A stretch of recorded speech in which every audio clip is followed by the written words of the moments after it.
Open for business. Got your favorite cold beverages, hot dogs, and hamburgers on the grill. Also a reminder, Jesuit High School is a non-tobacco, non-smoking facility. No smoking at Jesuit High School, and we appreciate your cooperation. Again, a warm welcome to our guests from Union High School visiting here tonight. First time that these two teams have ever faced each other, and we welcome you to Jesuit High School.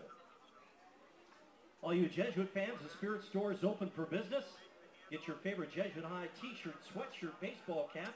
All proceeds go to support Jesuit High Financial Aid. Again, a reminder that this year we have something new here at Jesuit High School. OSAA.TV, or PlayOn Sports, will be broadcasting this game worldwide. So text your children in other states, your neighbors and your friends. They can watch tonight's game on OSAA.TV or PlayOn Sports. This game can also, you can go to those locations, and if you wish to purchase a copy of tonight's ball game, you'll be able to do that. Play-by-play, Todd Pickett, and our color commentary is Jordan Johnson. We welcome OSAA TV to tonight's ball game.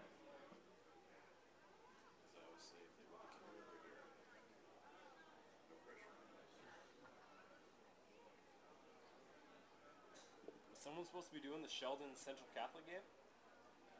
Beats me. We only had 2 listed for us unless somebody else has gotten into the service. Man, there's supposed to be 3 games on tonight. Yeah. Go out sneaking stuff on us without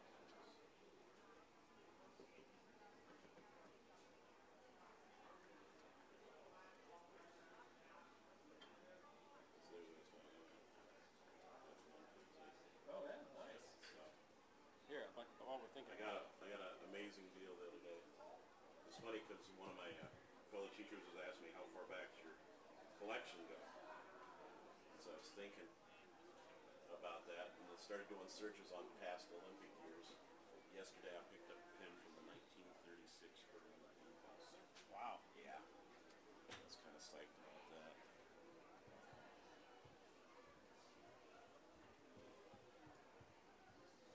Yeah, but how are we going to monitor this and the game at the same time? I can put them on.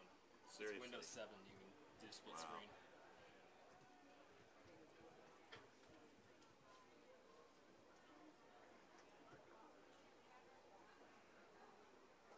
Yeah, I love to get a message the other day. Hey, Pac-10 Networks. I don't know, offers though.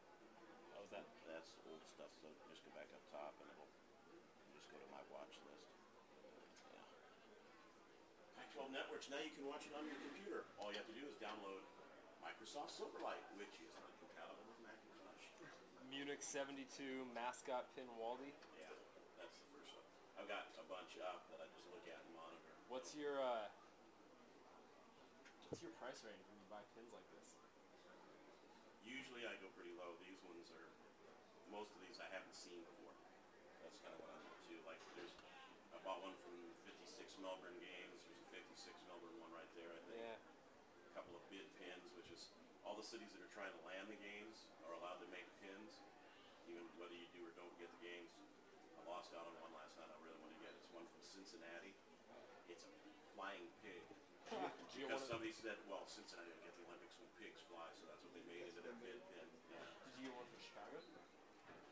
There's 3 up available still. I haven't bought Chicago. I bought Tokyo.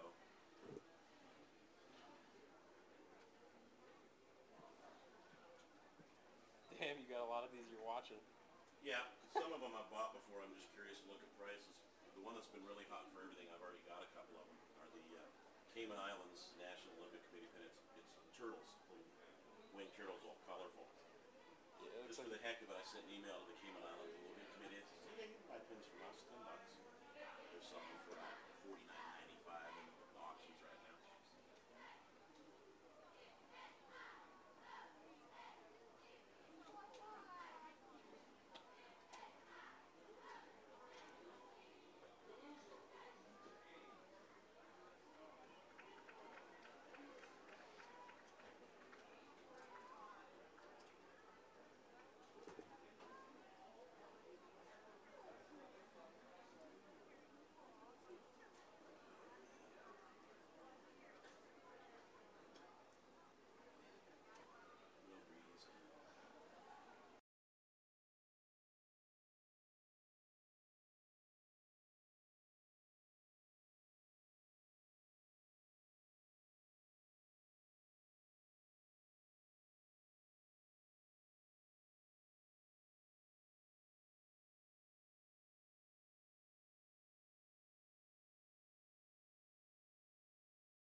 This Tracy Walter Invitational, that's tomorrow in Spokane. Today, a lot of our cross-country runners participated in the Chapman Invitational out in Hillsboro.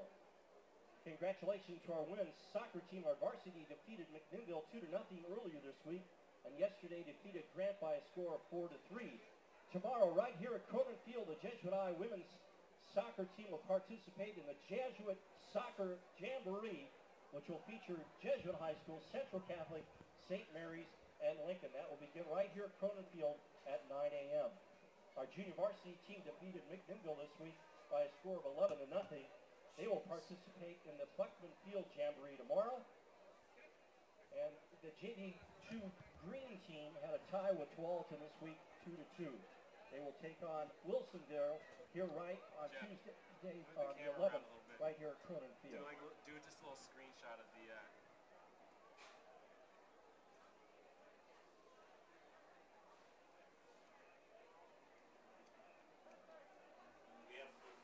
Jesuit High volleyball team is in action. Tomorrow they'll be traveling to Central Catholic to participate, direction to the courts here on Milliken Way in Beaverton to participate in the Central Catholic tournament.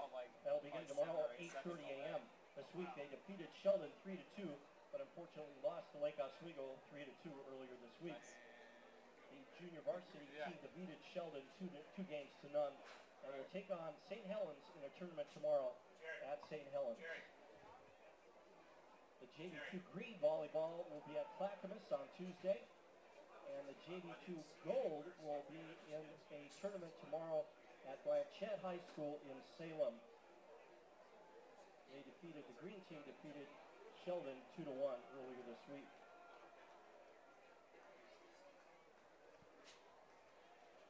It's still got you moving around.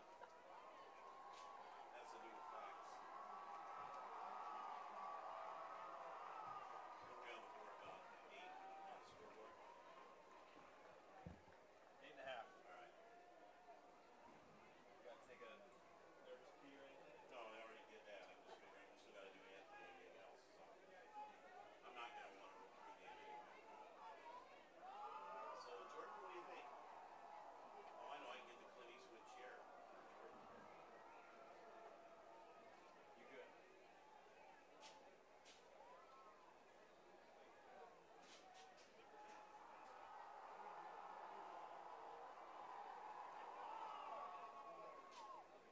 these Jesuit games were rough.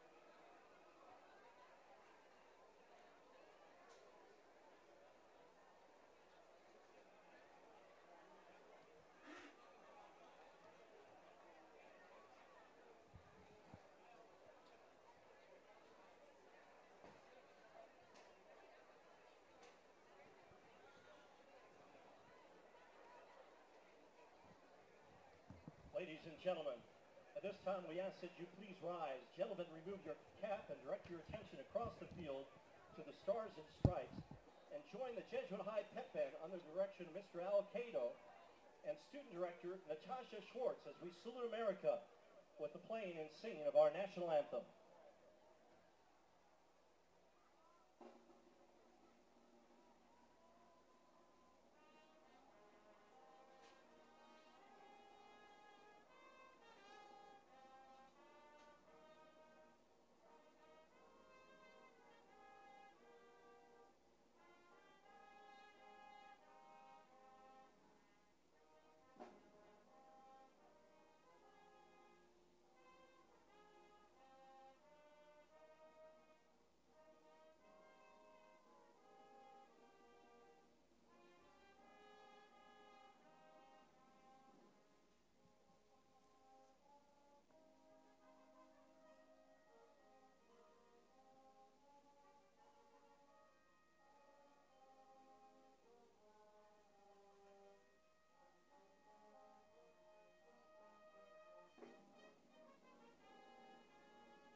The Jesuit High Pep Band under the direction of senior Natasha Schwartz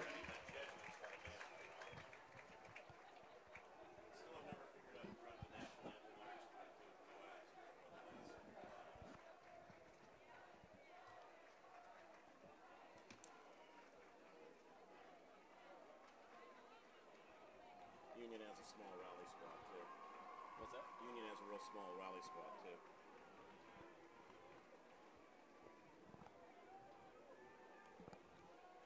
Seriously, these guys, we're not up on our way. These guys, this is like the elite school and everything else. It's not even high school, it's U. Yeah, Ladies and gentlemen, please welcome the 2012 Jesuit High Crusaders, defending Metro League champions, semifinalists last year, the 2012 Crusaders. Please welcome them this evening.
If you want to throw it to me, I'll tout up your running back. I'll throw in a couple of little chimes that we've been talking about.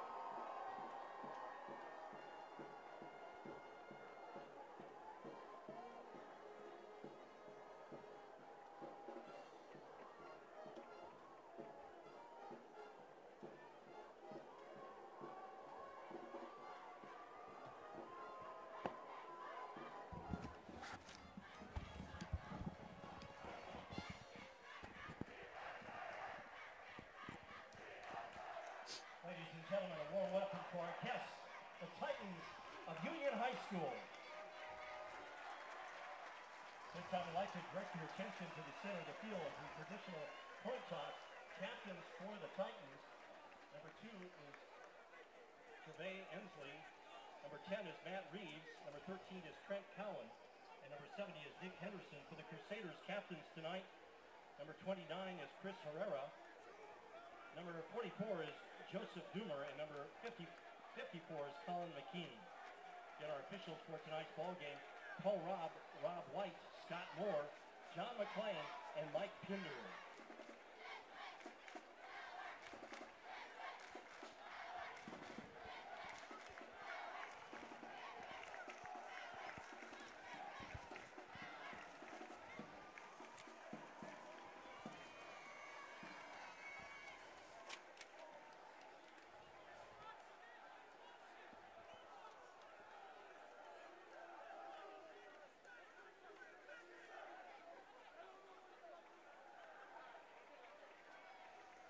Ready to rock and roll? Okay.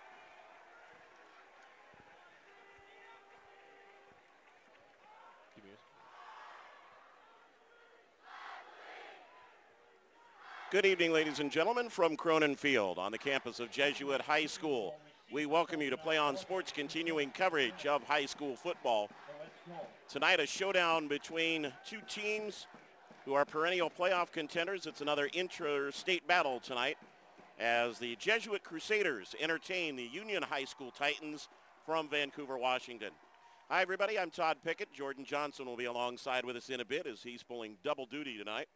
Both of these teams opening their season with comfortable wins last week. Jesuit over McMinnville by a 63-21 score, as the Crusaders had a 35-14 lead at halftime and ran off 3 more touchdowns in the third quarter to lead 56-14 and cruise home to a victory. The Crusaders rushed the ball 56 times for 544 yards in the game, an average of just under 10 yards per play, and attempted 6 passes. Union defeated Mountain View, another Vancouver school, 35-7 in the ball game. Union putting together 377 yards of total offense and holding Mountain View to just 58 yards of total offense in the first half of that game. Jesuit was equally impressive, holding McMinnville to just 260 yards of total offense for the entire ball game. We'll have some standout running backs to keep an eye on tonight, one for each side, and we'll tell you a little bit more about them as we go along. Union will get the ball to start the ball game. The Titans, coached by Cale Pyland, in their road white uniforms, black numerals, red trim. The Crusaders in green, white numerals, and, of course, their gold helmets to go with their black pants. Trevay Ensley and Leon Ciafele back deep for the Titans as Patrick Carley gets ready to boot this one for the Crusaders. One of the better non-league showdowns we'll have around the area this season, and we're about ready to get it underway from Cronin Field. Ensley at the 8-yard line. Gets left side and runs right into a tackler and gets stood up. He's slow to get up out at the 20-yard line. The tackle made by Brandon Day. And the Union High School Titans will go to work right at their own 20-yard line. Ensley walking off slowly from the field and now turns around and returns back. He is a starter at wide receiver, also a starting defensive back for the Titans, so they will want to have him in the ball game if they can. The man to watch for Union is their junior running back, Leon Ciafele, a standout who missed most of last season with a knee injury. In his first varsity start last week, he rushed for 118 yards and 4 touchdowns for the Titans. Ensley, the motion man. And Ensley stood up on a quick hit. Ball loose. The Crusaders still fumbling for it. It bounces a couple times, and Jesuit says they have the football, and the officials say they do. So disaster is Ensley, the man who was shaken up on the kickoff. He is slow to get up again after taking a big lick. Coughs up the football, and it will belong to Jesuit just outside the 10-yard line. So a huge break for Jesuit as they come up with the ball on the first play from scrimmage. It looked like Max Rich had the hit and forced the ball free. So the Crusaders from the eye, Christian Martinek, the quarterback, and they start at the 11-yard line. Immediately they get the ball. One play, are we over? Yes, it is, a touchdown. And before we can even tell you about A.J. Glass, he's into the end zone. So a little nerves maybe for Union as they cough it up and give up the touchdown. Glass, though, is fairly impressive. Last week in the victory over McMinnville, 25 carries, 330 yards, an average of over 13 yards a carry, 5 touchdowns, his longest being a 58-yarder. Time called by the officials as Ensley now checks out of the game, making his way over to the sidelines, and he'll be replaced.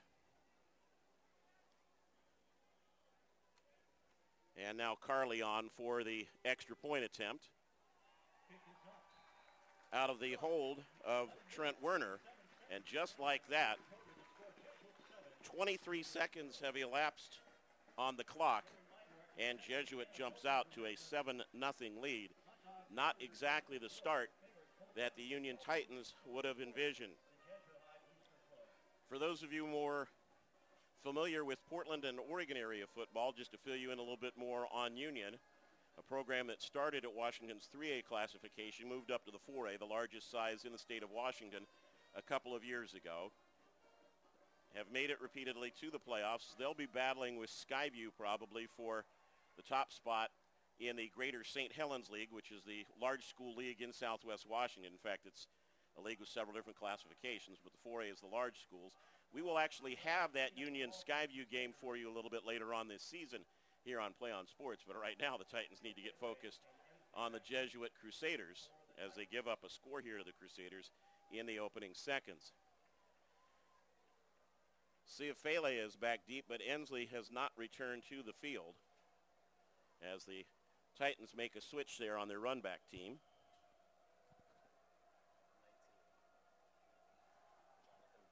And John Berry will take the short kick from the 10-yard line. one arm on the ball. They try to strip him of it, and it looked like he might have juggled it for a moment before taking it out to the 27-yard line. And so Union with a little bit better field position this time as well, but they'll have to go back to work now, trailing it by a score of 7-0.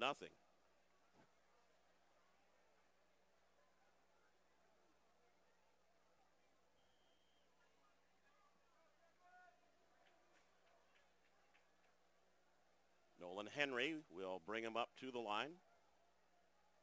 Sophomore quarterback, one of 4 on the Titan roster.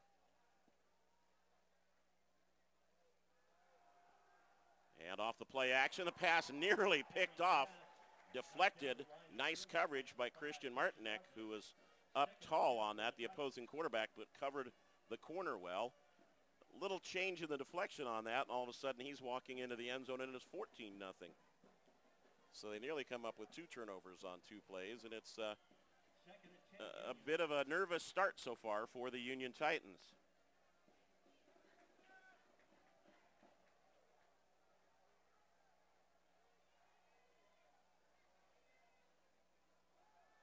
Little toss out into the flat, and the man slipping down there, Bryce Evans, tried to cut up field. It'll be good for about 4 yards, but it's going to bring up a 3rd and 6 for the Titans from their own 31-yard line. Ensley will come back in now, and the Titans will make a little flip around to the package.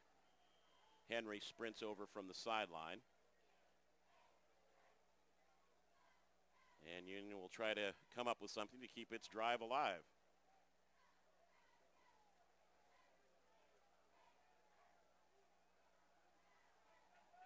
They'll go trips to the left side with Henry in shotgun, single back in the backfield. Crusaders showing a bit of a blitz. Henry has room on the rollout. Can't find a target. Will tuck it upfield himself and gets hit by the second level. Nice job of coming down the line that time by Joey Alfieri from the linebacker position. And it'll be a punt situation for Union. Buddy Webb will drop back deep for the Crusaders.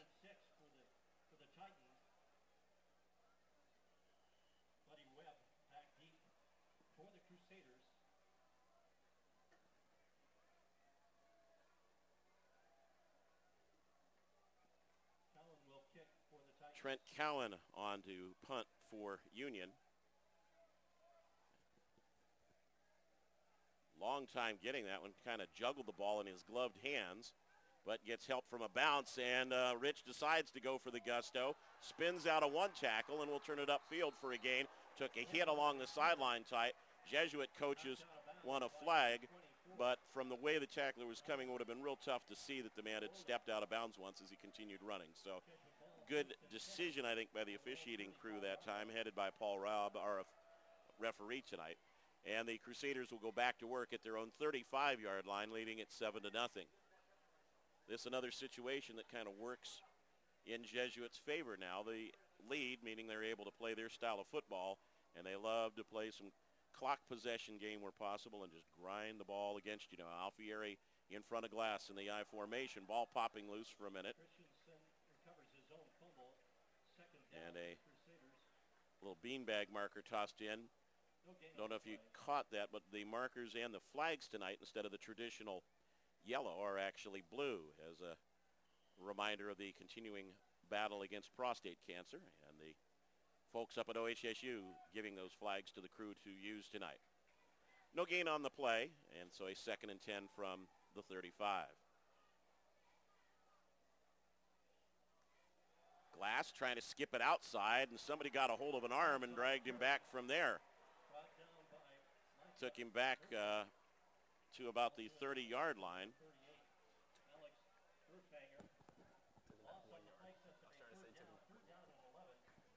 Yeah, they'll spot him back at the 34. He actually was back at about the 30 when they dragged him down. Micah Murfeld leading the tacklers there, along with Caleb Browning for the Titans. And they'll spot the ball just inside the 34. It's a 3rd down along 11 for the Crusaders here. Need to get the nose of the ball a little bit beyond the 45-yard line to keep this drive going. They'll stay in their tight formation. And the sprint outside for Glass tries to veer as they get around the containment. He's upended, a big tackle there, stopped about a yard or two short perhaps, and got upended there by Caleb Browning. Kevin Grimstead also over for the Titans, and it'll be a fourth down situation for the Crusaders. They got 2 yards to go out near midfield and leading it by 7, and we'll see what the Crusaders decide to do here. As head coach Ken Potter, they announced before the game in his 46th year at Jesuit. Martinet comes from the sideline with the call, and so the Crusaders confident they can get a couple.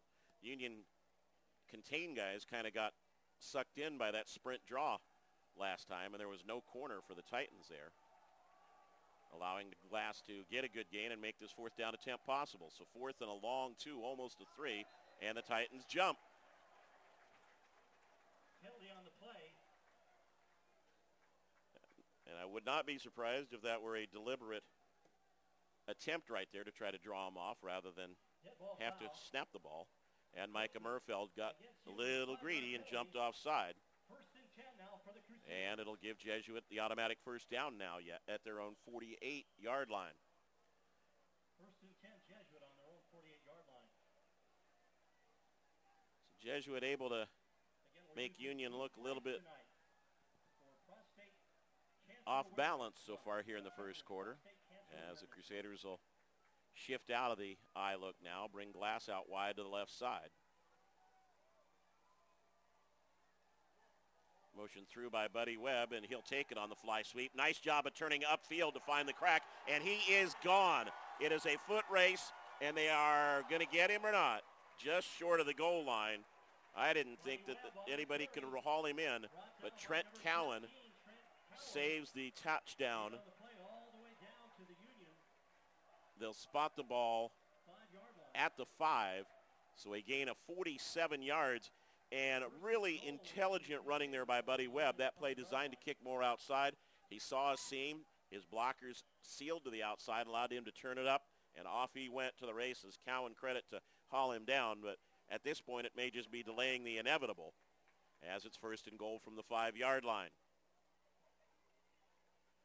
Glass straight up the middle, follows the horses, spins, wheels, dives, and he's in for the score. It is pretty tough to get to him behind that big front line. And Glass with 2 touchdowns. We've only played 5.5 minutes, and he has 2 scores, and the Crusaders now look to make it 14-0.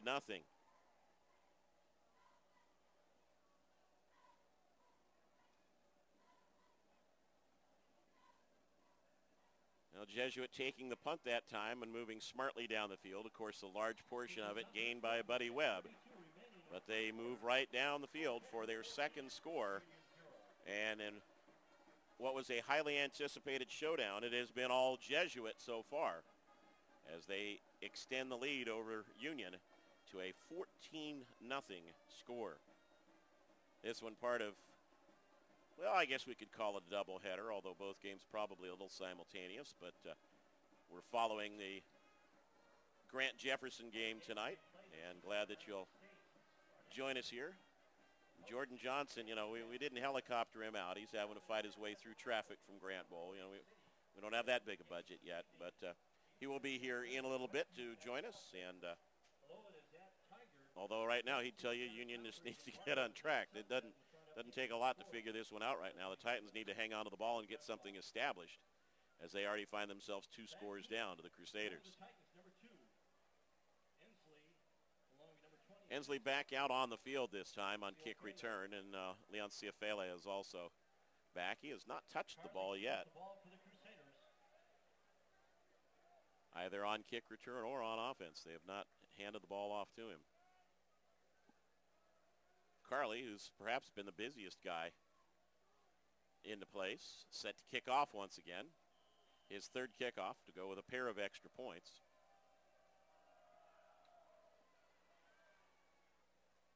And Ensley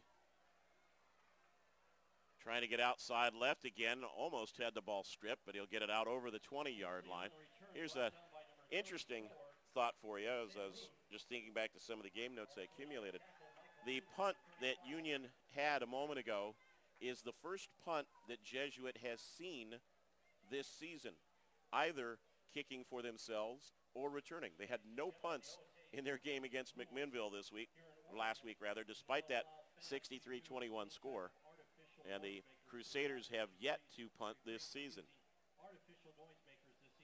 So the Titans will try to get it untracked here now. Nolan Henry back out to call signals as they start at the 24-yard line.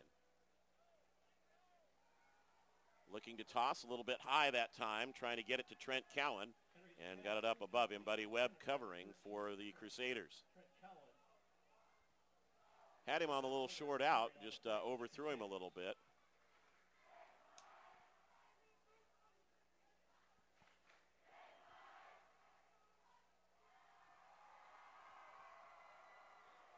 They'll go into a trips formation this time. Cowan, Bryce Evans, and Ensley. All to the wide side of the field. And the little quick bubble screen for Ensley. Good blocking downfield for him. Turns the corner and gets out over the 30-yard line before he's pushed out of bounds there. Joey Alfieri coming from the linebacker spot along with Trent Werner.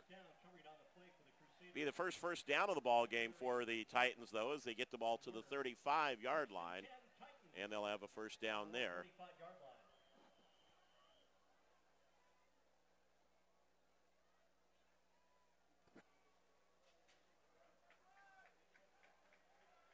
Right side hash marks this time as Cowan comes out.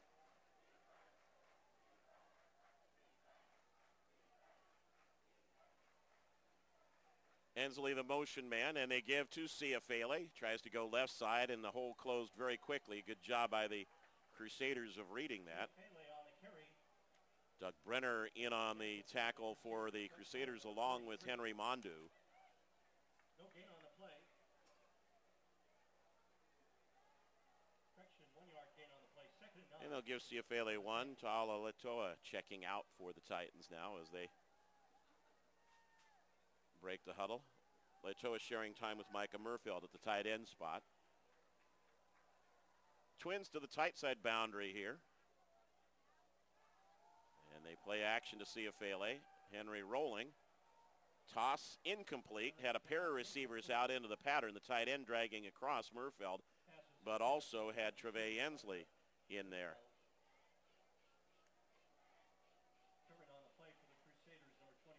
So a 3rd and 10 situation now for the Titans. And they'll pull the tight end out, go to more of a full wide receiver set here.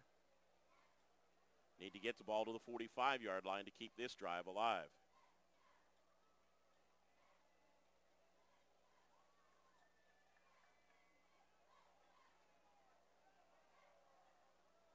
Evans at the solo spot. Ensley and Cowan down at the bottom. Cowan trying to run the drag route underneath on the bubble screen. Gets a couple blocks and will have the first down and more.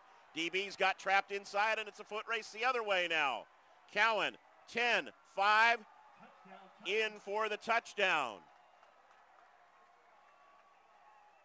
Simple route, great downfield blocking, and now Union picks itself off the mat a little bit. 65-yard, make it 64 to be official. Henry to Cowan on the score. And Union gets on the board. Now they've changed it back and said 65. All right. Little scramble as the Titans have the wrong kicking block out now, and they'll scramble around and try to get that straightened out.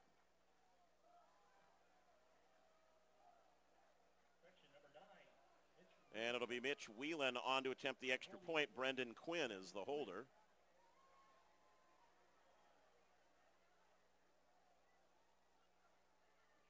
Low line drive. They really didn't get the ball down, and they point after no good. And another moral victory, as it were, for Jesuit. But Union gets on the board now. 4:55 to play in the first quarter. So the Titans move down the field in just 1:40 and get their score on a big play. Out of that Twins formation, Cowan, just kind of dragged underneath, took a couple steps, and then went right to left through the line, had good blocking in the middle. It was a simple toss for Henry to find him. then the single receiver, Evans, who was at the left side of the line, did a really nice job of sealing DBs inside and gave Cowan a lane. He was able to break it and beat everybody down the sideline for the score. So a little bit more interesting game right now for everybody. And again, we're pretty nonpartisan here. We just want to see a good contest and have you enjoy one as well here on PlayOn Sports. A reminder, next week we'll have a pair of games for you. Barlow at West Lynn, and also David Douglas is at Oregon City. Teeing up the ball for the Titans is number 13, Trent Cowan. And a reminder, if you want to watch more of your school's great matchups like the game you're watching here tonight, tell your school to sign up for the PlayOn Sports School Broadcast Program. The program allows schools to broadcast all their games and other activities on the web. And for more information, just go to playonsports.com/SBP.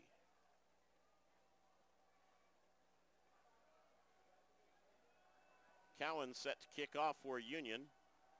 Buddy Webb and Trent Werner back deep for the Crusaders. That one's headed out of bounds. No, it'll get over the goal line and in for the touchback. Got a good bite. Got a good spin on it, and it'll be a touchback for the Crusaders. On their own 20-yard line. Jesuit, the defending Metro League champions, entertaining Union from the Greater St. Helens League in Southwest Washington. First meeting ever between these two teams.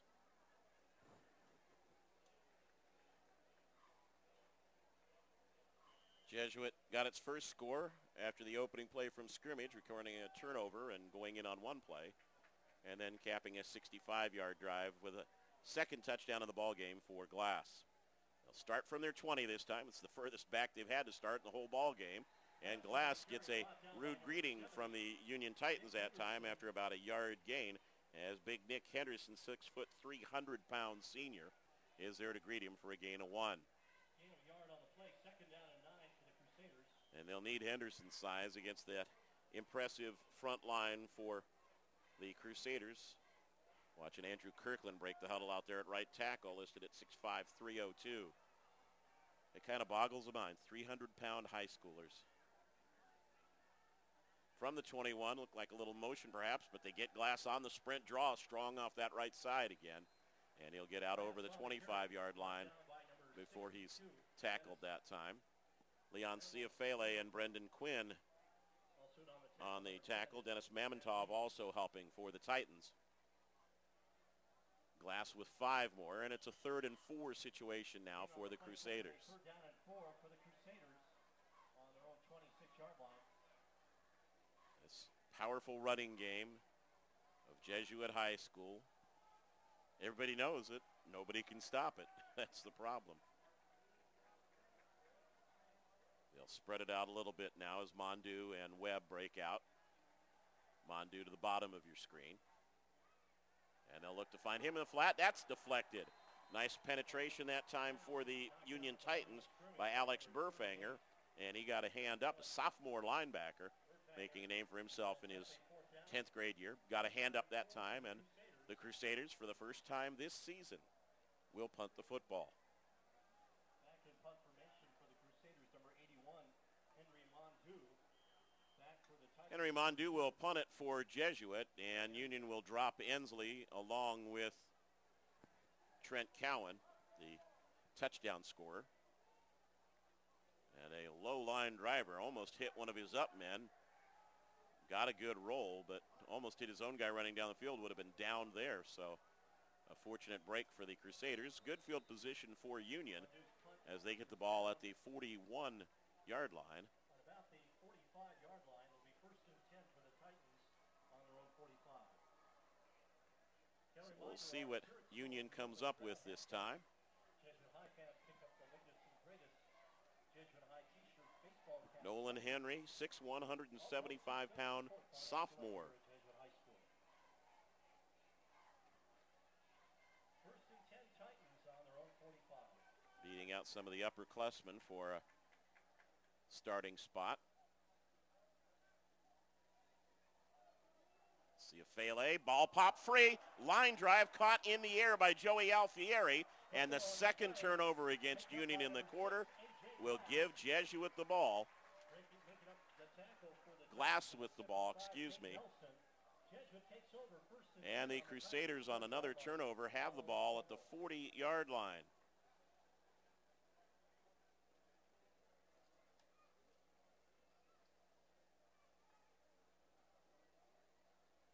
So just when Union was getting some momentum, got a touchdown drive together, they turned the ball over again. That one came ricocheting. I'd have to think somebody got a hand around and really punched that one out. It went out as if it had been shot from a cannon. And the Crusaders get it at the 40-yard line. Look to throw for the first time in the ball game. Open man, caught, touchdown. Defensive back completely lost the ball that time, and it'll go for a touchdown pass to Trent Werner. And the Crusaders, with big play offense, tally again. 2 turnovers. They immediately have scored on a subsequent play right after the turnovers.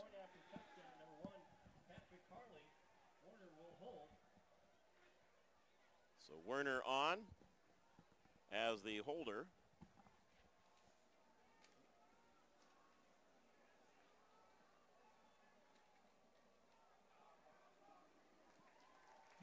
And they kick through.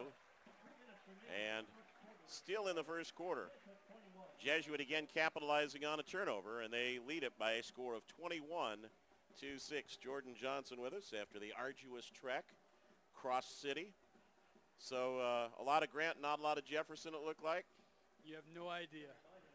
That good, huh? What was final score? We didn't get to see it. 58-12. Wow. All right. So Grant with a strong victory there and a strong appearance. You haven't missed much here, just a couple turnovers and 4 touchdowns so far. That's it, huh? Yeah. Okay. That's good average. Union, again, if you joined us late, took the opening kickoff, fumbled on the first play from scrimmage. Jesuit scored a play later. Jesuit got the ball back, drove down the field. One big play, Buddy Webb on a nice fly sweep inside. Glass scoring again. Union got on the board on a 65-yard little short route. Bubble screen into the middle that they sprinted to the sideline and took it the length of the way. Titans force a punt, fumble from the first play from scrimmage, and the pass play for the touchdown to Werner, 21-6. And there's your Jordan Johnson recap. Nice. Love it. Glad to see you, buddy. Me too. This is going to be a wide open one, and Jesuit, that was the first pass they've attempted the whole game. Very short kickoff and a fair catch signal taken at the 25-yard line that time by Union, one of the upmen, Rick Kelly, taking it, and the Titans in good field position there at the 25-yard line. Jordan, I said a little bit earlier tonight, everybody knows Jesuit's going to run the ball, just nobody can stop them.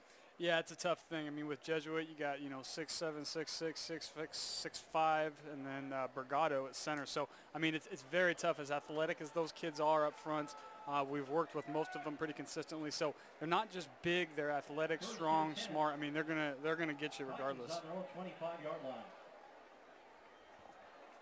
So the Titans trying to get things untracked here. And the pass in behind Ensley goes incomplete. Covered downfield there by Christian Martinek. Jesuit also has those tight ends. I mean, I'm sure you guys have already talked about them, but Doug Brenner and Henry Mondu. So, you take your line with both those tight ends, and you got some serious talent across the line. 2nd and 10 for the Titans. Union has not really looked to stretch the field. They've thrown everything little short vert routes so far.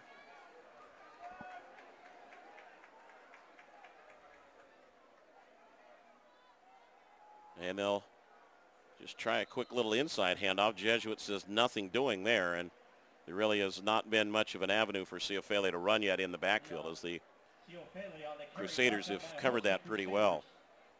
Led by number 65, Mac Rich. Also on the tackle. Mac Rich along with Doug Brenner on the stop that time for the Crusaders. So a 3rd and 10 situation now for Union, and really with the exception of that one play that they broke, they've not been able to get things going much yet. Henry a little jittery with a couple of passes, threw one too tall for Henry earlier. And they need to come up with something here. Plenty of time. They try to throw back underneath the screen. Ciafele with good speed, first down and more. And a nice call there by Cale Pylon as he was able to get the Crusaders to go opposite direction. Late flag thrown, I believe, for a late hit. And Ciafele gets him the first down. The penalty should take him over the midfield route. But right now, Jordan, the only way they're getting it done is with some deception. Well, Nolan Henry is one of the top sophomore quarterbacks in the entire Northwest. This is going to be a good test for him for Union. I mean, this is the type of ball game where you're really going to be tested, especially at a young age. So coming off a 35-0 win against Mountain View, Nolan talked to him 2 days ago, and he was extremely excited. Very, very poised kid. He is the cousin of Kellen Clemens, so he's got those NFL genes. And I think Nolan, this is going to be especially good for him just to get the experience against a team like Jesuit. They'll mark the ball to the 41-yard line in Jesuit after the personal foul. It's not often that a program, be it Jesuit or a program with Union's prestige, turns the reins over to a sophomore. So he's really got to have some great attributes to earn that spot. Absolutely, especially a program like Union, a tradition-rich Washington program. I mean, you asked Taylor Barton. I mean, he's going to be the dude. He is one of the top 2 sophomore quarterbacks in Washington, along with Ross Bowers right now. They'll look to go long first time here. Good-looking ball. 2 receivers, 2 DBs there. As I think a little mix-up in the pattern, to be honest, right there, as both Cowan and Evans were there. Good coverage by the Crusaders as they had Buddy Webb and A.J. Glass back on coverage.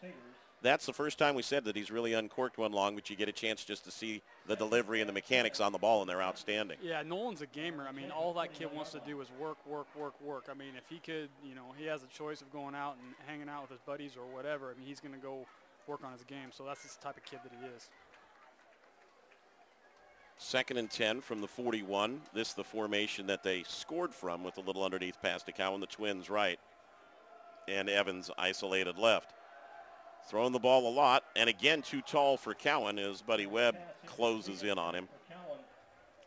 Both times he's gone outside right there, just that quick out, he's overthrown Cowan. Yeah, Cowan's a kid I really like too. He's got a full ride scholarship offer to Idaho as of right now as a punter. He was a second-team All-League DB last year, came out to a couple of our camps and did a very, very good job. Big kid, 6'4", a couple hundred pounds.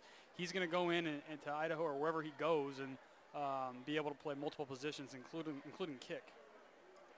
Got to be interesting. I mean, as great a coach as Rob Akey is, when you're not quite sure where the program's going to go for sure and trying to sort all that out. But they'll have a good program, just a matter of where they wind up as a placement with the Idaho Vandals. Yeah, there's some adjustments going on there for sure. Ensley up the middle, tried to break it to the outside when he appeared to have a little bit more of a hole there. But Trent Werner on the stop along with Doug Brenner for the Crusaders. Best rushing play of the night for the Titans. Takes it to the 35-yard line, but it's a 4th down and 4 there. Trent Werner's a kid we really like. He's only a junior, started as a sophomore. Offensive and defensive, we have him ranked in the top 10 on both sides of the ball for his class, so he's going to be a standout here at Jesuit. Another one of those guys, like we said last week, his mailbox is already pretty full. Yep. For sure. 2 in the backfield this time on 4th down. We'll see what the Titans come up with here as they need to get it to the 31-yard line. They'll try to run a little option, and the ball stripped away again, fumbled, loose. I think Jesuit fell on it, but I'll tell you, the lineman who had it at first had big thoughts of racing down the field for a score. They have not signaled either direction yet. It is Jesuit football. It originally was going to be scooped up by Braden Nelson, and he had stars in his eyes and was ahead of the pack. Trent Werner finally fell on top of it, but the 3rd fumble for Union. And I don't know, Jordan, whether ball possession is something they need to work on or Jesuits just getting some good lucky arms in, but they've been very solid in taking the ball away from the Titans so far tonight. Yeah, well, I mean, Jesuit's got an intimidating up-front cast that can create a lot of havoc in there. So it's something you got to really focus on. You got to have good ball control against these guys. Well, the Titans are their own worst enemy right now. They'll run the sweep again with Webb. He accelerates so well. He took 160-plus yards down into the red zone, and here he gets better than 10 and picks up a first down at the Union 47-yard line. Cowan, the first man to get to him and wrap him up for Union, along with some help from Paul Gladkov. But Jordan, you know, we talked a little bit last week about the key on that fly is you've got to be accelerating. He gets up to speed in a hurry when he gets the ball. Yeah, Buddy tests off the charts, too. His vertical and his overall testing times are outstanding. He was able to start at DB last year, get a lot of good experience. So, once again, just another kid that is going to be solid, you know, in every which way for these Crusaders. Size really may be the only thing keeping him from bigger schools looking at him. Yeah, 5'9", $173. Yeah. Ooh. Yeah. See, there's AJ. Glass AJ. lowering the boom and Cowan matching him as well. A couple of gamers right there, but Glass picking up another first down, and you see the power of the young man who rushed for over 300 yards last week. Went for 2,006 yards and 25 touchdowns last season, and that was, you know, a lot of times in just a half of a ball game included. So he could definitely break some of the all-time records, even though that's tough to do at Jesuit because they're so hard to break. See if the Crusaders get another snap. They will to close out the quarter. It's Glass threads his way as well. Tell you, he does a good job, Jordan, of finding a narrow crack, a narrow hole, and exploit in a hurry. AJ's a kid that he's actually an outstanding skier. He's skied all his life. His legs are ridiculously strong, and he's been working out at PTC for, you know, I don't know how long, but he uses that power. He's not a 4'4" kid or anything like that. He's just extremely strong below the waist, and it's going to be tough to get down. First quarter in the books. Jesuit taking advantage of turnovers and knocking on the door for another score at the end of one. Jesuit 21, Union 6. You're watching Friday Night Football on PlayOnSports.com, your destination for high school sports. 1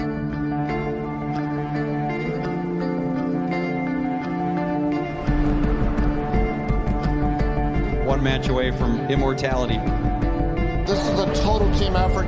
We're going to try to dictate to you what you're going to do on both offense and defense. We're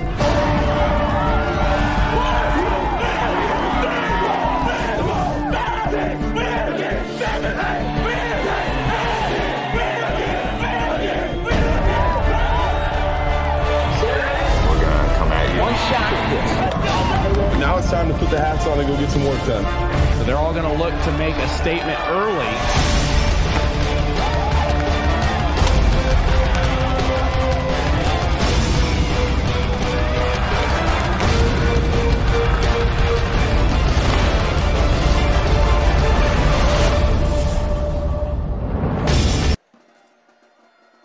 And we welcome you back to Jesuit High School as we get set to start the second quarter of play. And Jesuit taking advantage of 3 Union fumbles and knocking on the door here again, looking to pick up another score. Martinek and Joey Alfieri in the backfield. Glass down to the bottom of your screen and motion through now for Werner as we open the second quarter of play. It'll be Alfieri, and he should have enough for a first down just inside the 25-yard line for the Crusaders.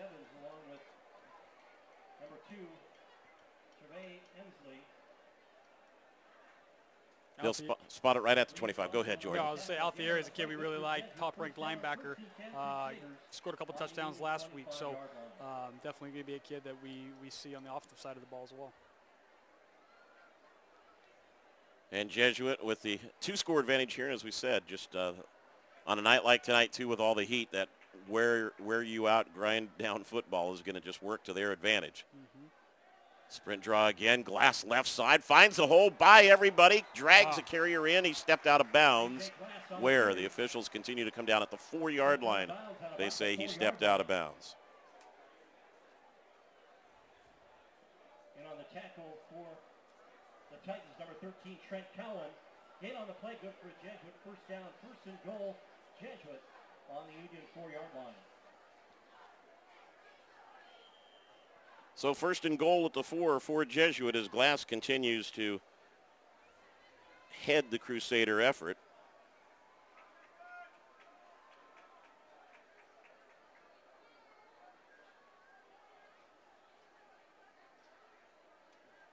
Glass left side, waltzes into the end zone for the touchdown. Jesuit touchdown. A.J. Glass with a 4-yard touchdown run makes the score Jesuit 27, Union 6.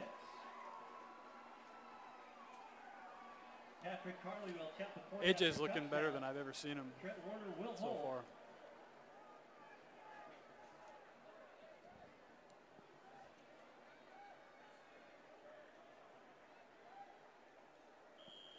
Carleon once again trying to make it 4 for 4 here.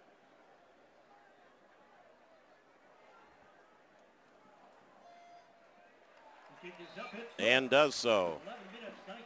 So another turnover, and Jesuit in the opening minute of the second quarter of play able to capitalize on it, and they extend the lead over Union to a 28-6 margin. Jordan, I know that as a team as well, I mean, we talked about some of the individual players, but as a team, the Crusaders are also one of the elite teams in the state. Well, I mean, they're currently ranked the top team in the state. They're nationally ranked. So, I mean, with a line like that and with all the kids they got coming back, I don't really know what a lot of their weak spots are. But Jesuit's going to be a team that you have to reckon with, not just within the state of Oregon, but on a national level.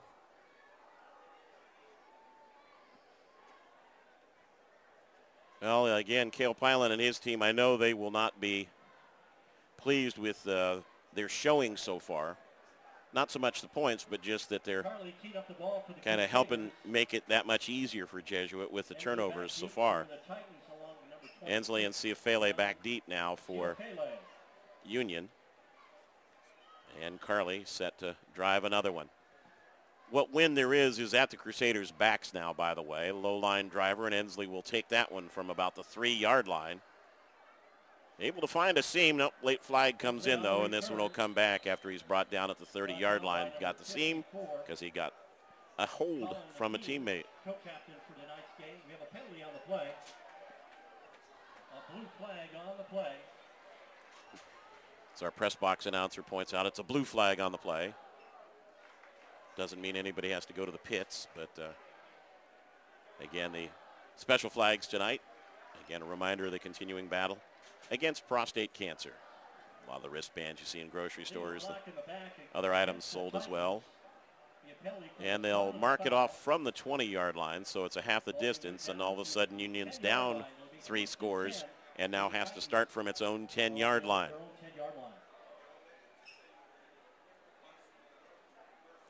What's scary about this Jesuit team is all the kids that are coming back. A lot of these kids on the perimeter are all returning, so you know, as good as they are right now, you can expect to see a lot of these faces next season.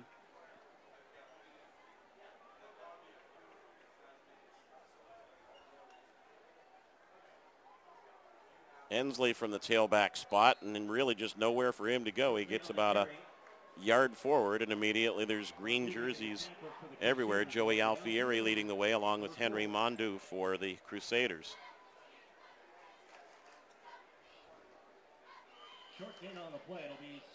Very interesting with Henry Mondu. We have him ranked our top tight end, and he's also playing backer at 6'5", 240. And he's got good speed, too.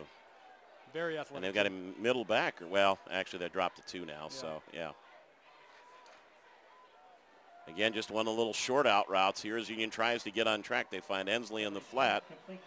Gets a little help with downfield blocking, but still short of the first down marker. So it's going to be third and about 1.5 yards here for the Union Titans. And Jordan, they're trying to get things going, but at the same time, you can't really open it up when you've got your goalposts breathing down your back.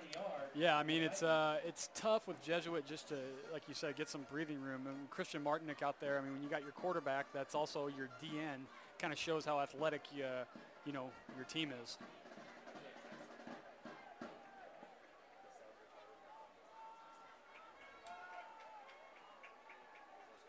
Single setback as they open up with the wide receivers, and they'll run a little delay there. Nice job of turning upfield by Ciafele, and he'll get enough for the first down out to the 24-yard line. Mondu making the tackle for the Crusaders, along with Ken Timmons. Get on the play, good for a Titan first down. Doug Brenner's a kid that requires a double team on almost every play if you don't want him to disrupt what you're trying to do. So that in itself is you know, something that Union has to deal with, not to mention all the other guys they got out there. So that's why Jesuit is going to be so tough to beat. You have a couple guys that are so disruptive. Well, they do a great job not only of just containing, but then getting the line penetration to disrupt any offensive blocking scheme that you're trying to put together. So First down for the Titans from the 24. And again, that little play action. Open in the flat, and a pass out over the 30-yard line. Good gain that time, went to the tight end, Micah Murfeld, and they'll take him out to the 32-yard line.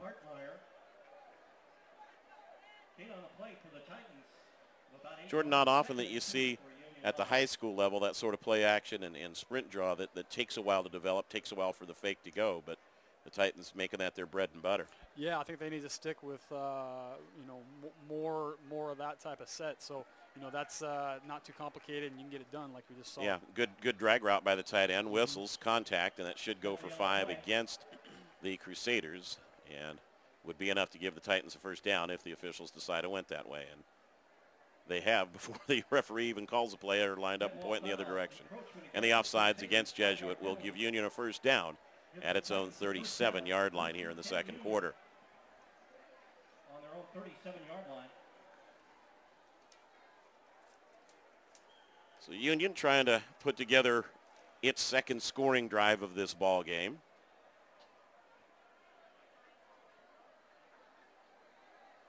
And the Titans will hand those 5 yards right back.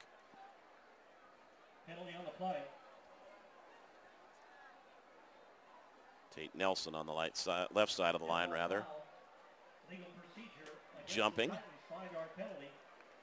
Union's got some talented skill kids, but there is just such a size differential on the line that it's going to be tough regardless to get any upfront push there. Yeah, they're not going to face too many defenses that size and anywhere in the state of Washington, to be honest. No.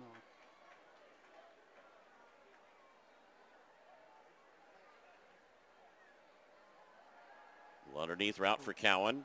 Henry trying to clear a lane for him. And you see immediately where the Crusaders, as soon as they get a second tackler there, they're all reaching for the ball trying to make a strip. Yeah, you got A.J. Glass, Joey Alfieri, Chase Morrison. I mean, just so many talented kids that are all super quick. Chase Morrison's a sophomore right down there. He will be the future running back once A.J. is gone here at Jesuit, and he'll be the kid that we'll hear a lot about moving forward. He'll be that 2,000-yard runner next season.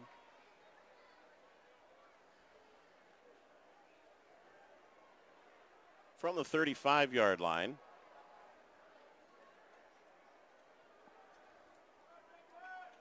Henry again, the solo wide receiver to the wide side.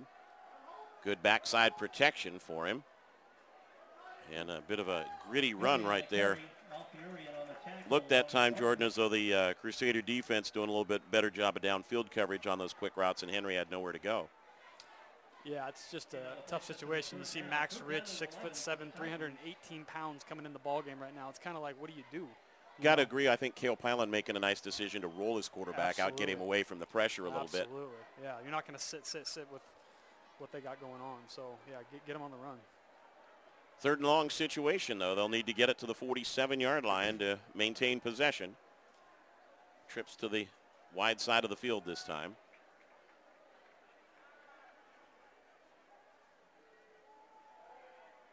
Line giving him time. Deep middle, and read and nearly intercepted. Pass was intended for Ensley, and Glass read that the entire way, made the break on the ball, nearly had a pick. AJ is a very good safety. He was actually an all-league safety as a sophomore when he was still at West Lynn. But last year he got so many carries, 30-plus carries a game. He couldn't really play DB too. But they got him doing that now because that's something he may play in college. This will be an interesting one too. I mentioned before you got here with the heat.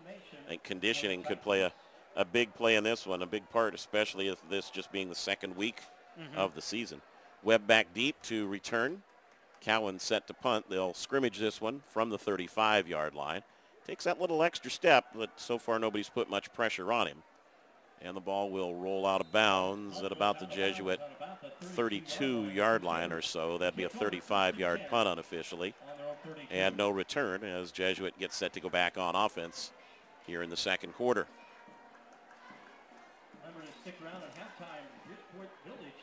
Reminder that PlayOn Sports is on Facebook and Twitter, giving you news and information and links to great highlights.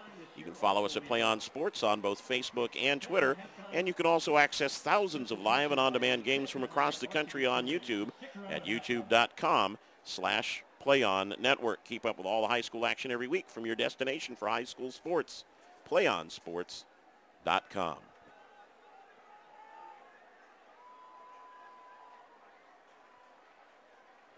Bobbled snap. Martinek able to pick that up and get some positive yardage before the pack shoves him back. Stopped by a host of Titans. It's kind of the way the game goes sometimes, isn't it? You're the team that's behind the fumbles, go to the other team. You're the team that's ahead, you just pick it up and go run. Rains and pours. For the Crusaders. Christian Martinek is one of the best pitchers in the country. I don't know whether you guys touched on that, but he's potentially be a pretty high Major League Baseball draft choice. So his heart's kind of that way more than he's anywhere else. He's just so good. He got a 94-mile-per-hour fastball, hands down the best baseball player in the state for his class. So, you know. Titans trying to stunt a little bit and sort of pay for it as Glass goes really out of the hole where they shifted that time. Titans able to get Alex Burfanger, Paul Gladkov together on the tackle that time, but Glass makes it a third down and about a foot to go on a good second down carry. I just don't know who's going to stop Jesuit on third and a foot or fourth and a foot. I mean, regardless of who yeah, and if you're going to stunt, you've got to stunt to the right hole, and they really took themselves out that time, didn't they? Yeah, exactly. You pretty much tell them where you're going to go.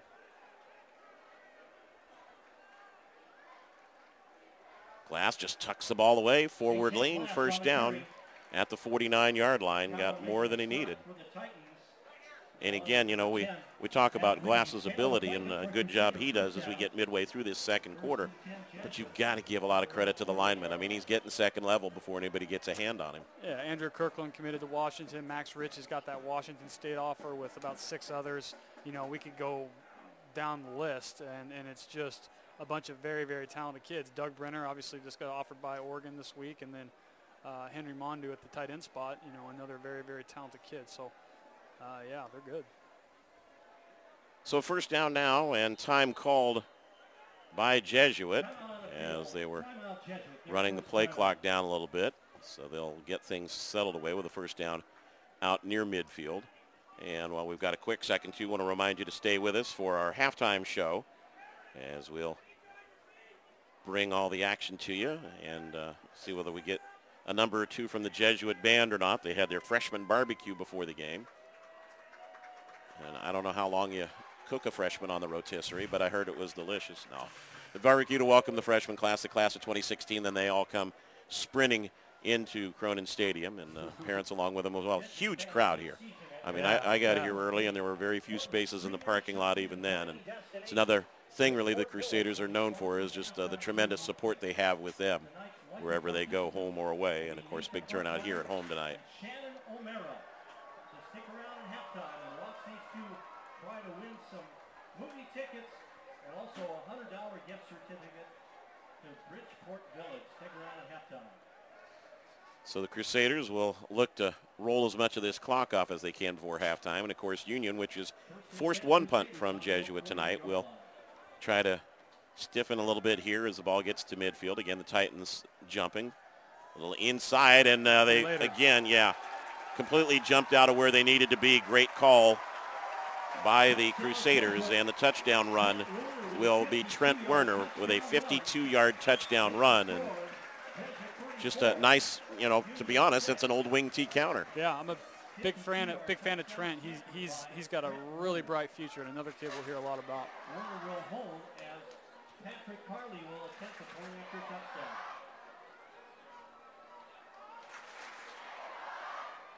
Enthusiastic student crowd here at Jesuit roaring. And after you make that sprint, son, we want you to slow your breathing down, get your coordination together, and be the holder for the extra point, which he does. A little low line drive, though, and maybe he was out of breath a little bit as Carley can't quite get that one to go through, and it's really been about the only miscue for the Crusaders so far here in the first half with a 34-6 lead, and so much for running out the clock towards halftime.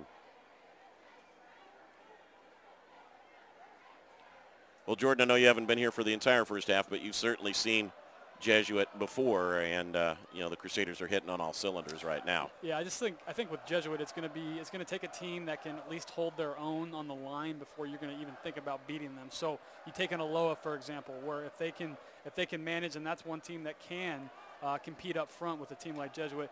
You can take a Tyner, and as long as he's healthy, you can potentially beat this team. But I just think it's going to be very difficult for anyone within the state of Oregon to beat this Jesuit team in 2012. That's a pretty strong statement. I mean, I know it's an accurate one, it's a valid one, but boy, that's something the rest of the state doesn't want to hear right now. Second week of the season, especially. Carly set to kick again with Ensley and Ciafele back deep in return mode for Union. Ensley back deep for the Titans. And it'll come to Ensley again inside the 10-yard line. And spins forward to about the 28-yard line before he's brought down. For the Crusaders, number 63, Brady Nelson. Also on the tackle for the Crusaders, number 7, Brandon Day. So Union will try to get things rolling here. On their own 28-yard line.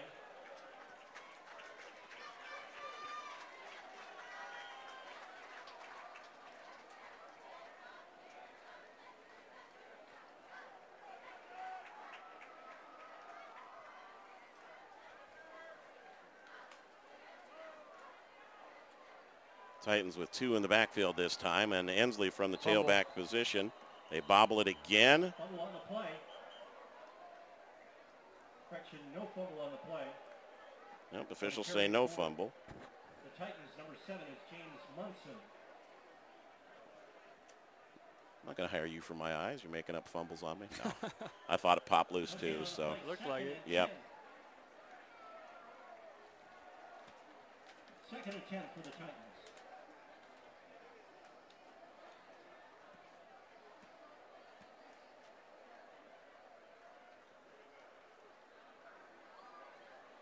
It's the Union just trying to get a little momentum here going into the locker room at halftime and try to prevent further damage. Meanwhile, Jesuit can just tee off right now.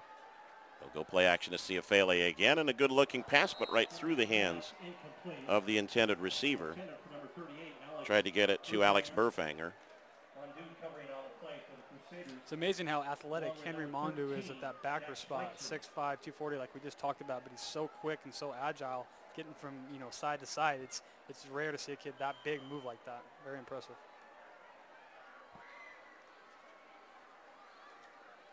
Third down and 10 for the Titans. So again, the Jesuit defense, which was pretty impressive against McMinnville, allowing 260 yards, only 74 on the ground, and of course, much of that coming later in the ball game after they'd established a huge lead. And they've shut down what is normally one of the more high-powered offenses in Southwest Washington. Ball juggled, and that's again just on a receiver.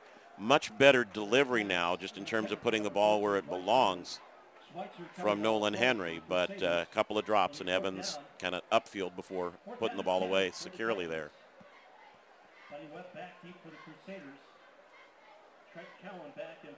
So Webb back deep again for Jesuit. Jordan, that's kind of indicative of the way things have gone for Union. They've kind of just not executed as well as they're capable of. Yeah, Union's it's a good program. I mean, they're no joke. They're gonna have a good season. And it's kind of a testament just to how good Jesuit is. So Webb from his own 33 and breaks the first man downfield. Cuts back a second time, and the Titans finally get enough people forward to be able to make the stop. Brought down by number 10. Matt Reeves on the tackle that time, finally wrapping him up. So the Crusaders back with the ball one more time with still 4 minutes remaining in this second half. And I would be really surprised if Coach Potter just didn't keep it on the ground for the remainder of the half here. Of course, the minute I say that, something else usually happens. So.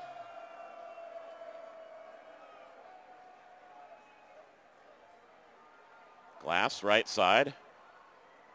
And it's one thing to keep it on the ground. It's another thing to bring him down. but they're able to do that. AJ is just fearless hitting those holes. He only has one speed. I mean, he just goes. So AJ is going to have an incredible year. It's almost scary to think about what his stats will look like by the end of the season. Cowan and Caleb Browning combining for the tackle that time for the Titans, but it's another 8 yards for Glass.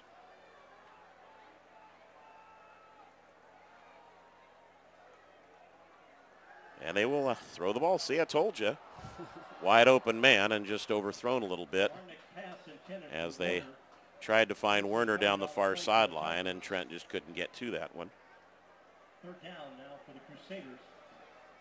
Martinick's a dangerous, very dangerous QB, because if he wants to take off and run, you know, he's going to be a tough kid to bring down. 6'4", 220, and athletic as they come, you know. Comes off that DN spot as hard as they come. I mean, he's just a very good athlete. Seems like I keep talking about how good these Jesuit guys are, but they're good. Matt Reeves hobbling off the field for Union, as looked like he might have turned an ankle. And, of course, the pass just stretches the field out for the running game, and that's what Glass does. Head down and across the 45-yard line, and another first down for the Crusaders there. Paul Gladkov along with Nick Henderson on the stop for Union. John Andreas, the O-line coach for Jesuit, is one of the best O-line coaches anywhere in the Northwest. Coach Potter's had him, you know, as part of his Shrine Bowl teams, coaching the lines, and he's an outstanding guy having run this crew.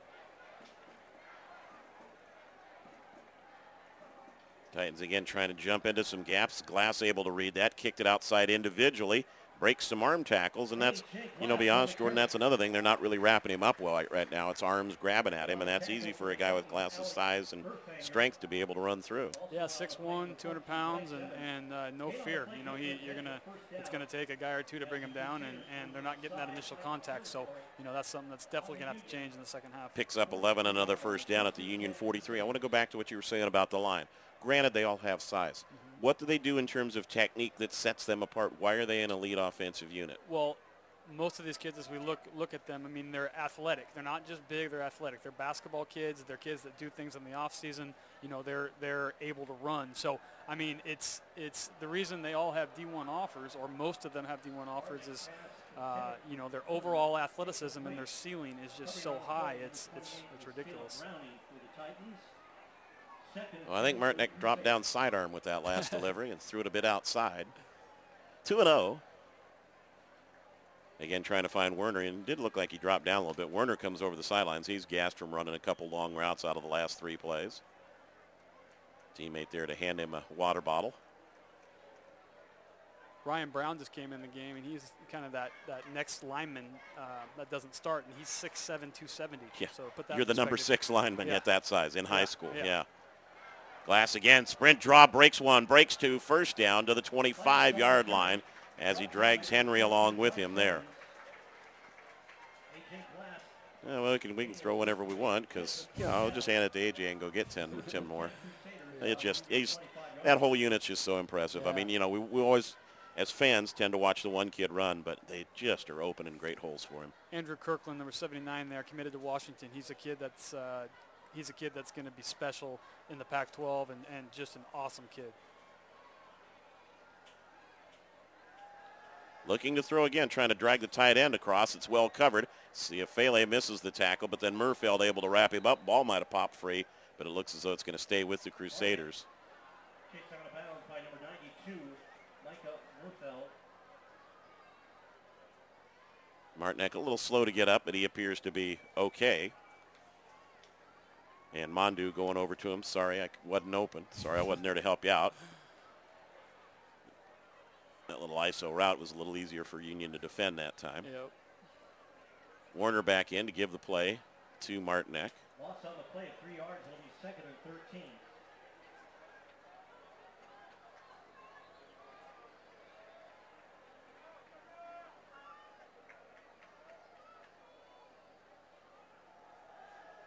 Glass, second level, third level, and inside the 5-yard line. Make it sound a little bit mundane, but boy, is it routine. Nobody gets a hand on him till he's well through, and then it takes a ton and a half of guys to bring him down. Yeah, now he's got a year of experience behind the same guys. He knows them in and out, and he's able to make some adjustments. So it's really going to be fun to watch, these guys moving forward, especially as the season progresses into the playoffs, and see what these guys do to try to beat them. First and goal from the 4 inside the closing moments of the second quarter.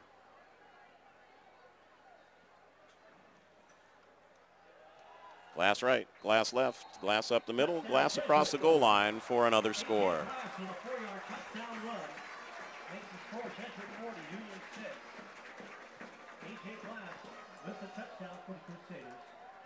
So that's 8 touchdowns, I think, now in the first 2 games, if I'm counting right. 5 last week, 3 this week for Glass. He had 6 last week. Well, that'll teach my note takers in the newspaper. Mm-hmm.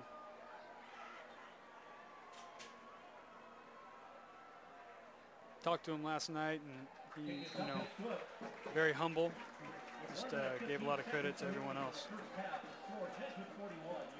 And the Crusaders extend it to a 41-6 lead with 1:15 to play here in the second quarter. And I think going in, most of us would have said, yeah, Jesuits favored, but I don't think even the most rabidly optimistic and partisan Jesuit fan would have predicted this first half. Yeah, I gave him 32 points on our predictions for the night, and I didn't really know about that, but now that I'm here, I kind of do. So Union's a good football team. I mean, it's not indicative of what Union's going to do moving forward. It's just Jesuit is the real deal. I mean, the fact that they're ranked, I think it was 90th or something around there nationally, I think they're more probably 50th or something higher. Well, and the real trick right now, and it's something we don't keep in mind sometimes, is that, yeah, these are still young men. The Union kids are going to have to go into the locker room and kind of pick themselves up off the floor a little bit. Absolutely. You got a second half where if you don't come out, make adjustments, and play like you can, you risk injuries, you risk a lot of things, so you really got to have a good second half regardless of the score. Ciafele to take this kick again inside the 10-yard line. That's always tough for your run back team, but he shows a little bit, and the ball is loose again. Are they calling him down? Yes, they say he was down. Yeah, everybody may be pressing a little bit too much right now for the Titans. And again, they start deep in their own territory, this time at the 28-yard line.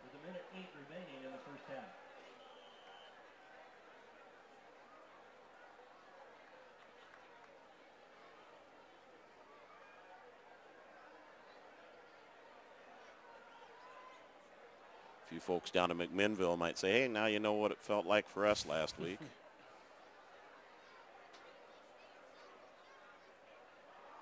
Again, Ciafele tries to run, and it's a sea of green as he takes a hand up and looks up. There's Alfieri there. There's Mountain Neck there. There's nowhere for him to go. Nope.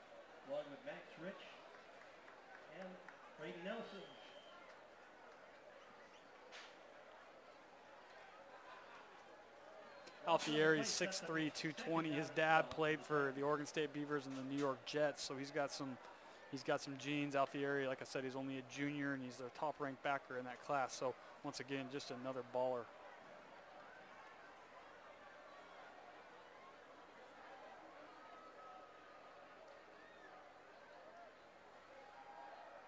Room left side for Ciafele, and a good run for him, his best carry of the night, as he'll get it out over the 35-yard line, but be just short of the first down sticks. On the play, moves the ball to the Titan 37-yard line. I think the Titans are going to be content to just let it sit right there as our first half comes to an end. It's one thing when you're expected to dominate a ball game to have a huge lead.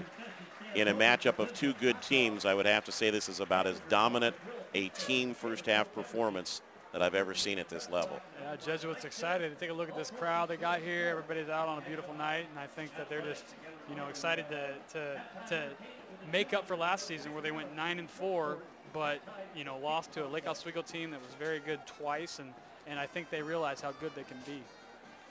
A very impressive outing for the Jesuit Crusaders here in the opening half of play, and they will take it to the locker room with a 41-6 lead over the Union Titans of Vancouver. We'll remind you to stay tuned for the PlayOnSports.com halftime show.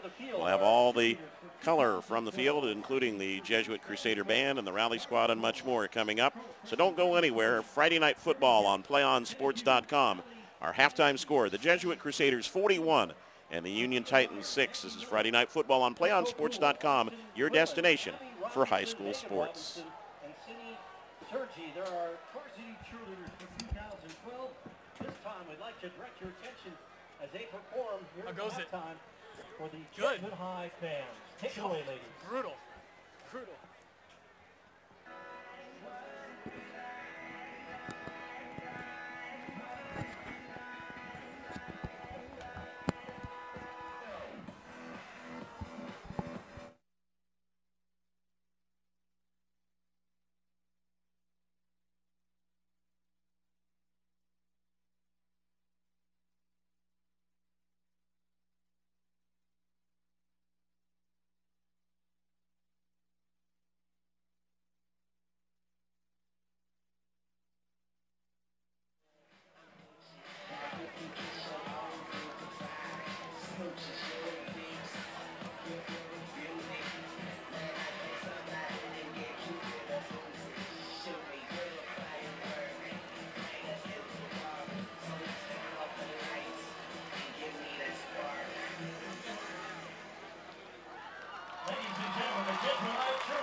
And their Hall of Fame coach, Judy Barr.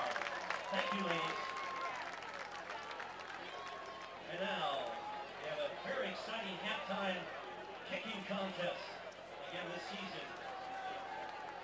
The Bridgeport Village Field Goal Contest at every Jesuit High varsity home.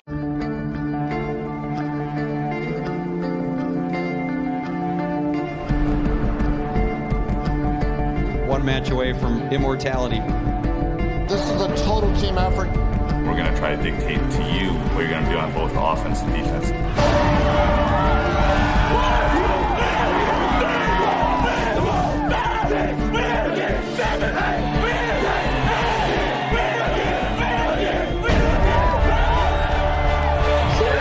going to come at you. One shot at this. Now it's time to put the hats on and go get some work done. So they're all going to look to make a statement early.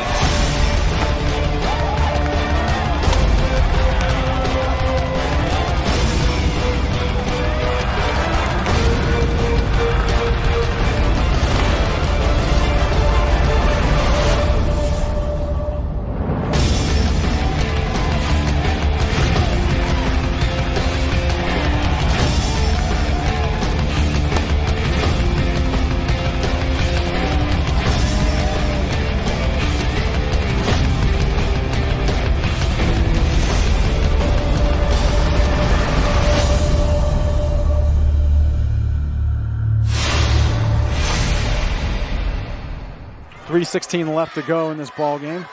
I formation, 3rd and 3 from the 45 of the Wolverines. And this time, holy cow! Dion almost hands it to the Westview player. He's going to run this to the 5-10. Touchdown, Wolverines! How did that happen? That was Snyder. Holy cow! He was in the backfield before the running back could even get the handoff. He took the handoff from Dion. He took the ball right out of Dion's hands and just... Holy cow! Can't say I've seen that one very often. Snyder comes shooting in from the A-gap. I think Dion froze when he saw him. He's ready to hand off to his running back. He froze when he saw him and just let him have the ball. 12 seconds to go. Oh, you could hear a pin drop. 5, 4, 3, 2. Get the snap off. Last play of the game. Brewster rolls right. Gets away from 2 sacks. Dons win. Sack at the 20-yard line. What a game. And number 40, Lucas Zinder with the game-saving sack. And there is heartbreak on one sideline and a jubilation on another. Offset eye for the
And we welcome you back to Cronin Field as the team is coming out, getting set to start the second half of play. Hope you enjoyed the PlayOnSports.com halftime show.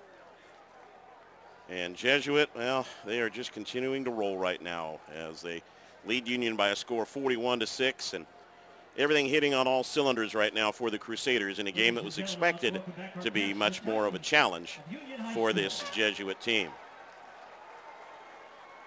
And we're understanding there's a lot of folks around watching our game. Hope you're enjoying it tonight, regardless of which team you're pulling for. But I think the teams that may be trying to do a little video scouting on Jesuit right now, Jordan, are they're shaking at their browsers, I think might be the best way to put that one. Yeah, it's gonna be tough. I mean, you got a game plan, but at the same time, it's hard to game plan for 6'6", 290 across the board. Yeah, very well put. Well, I think we'll probably, one would guess, later on in this game have a chance to see a lot more reserves. But so far right now, and you've mentioned it, a lot of athletes going both ways, and the Crusaders have been equally impressive on defense as they have been offensively. So. Well, I think Chase Morrison is a kid we'll see a lot in the second half if this trend continues, and he's that sophomore that starts at corner that rushed for 105 yards on 10 carries last week. So, yeah, it should be they're a couple deep at each position.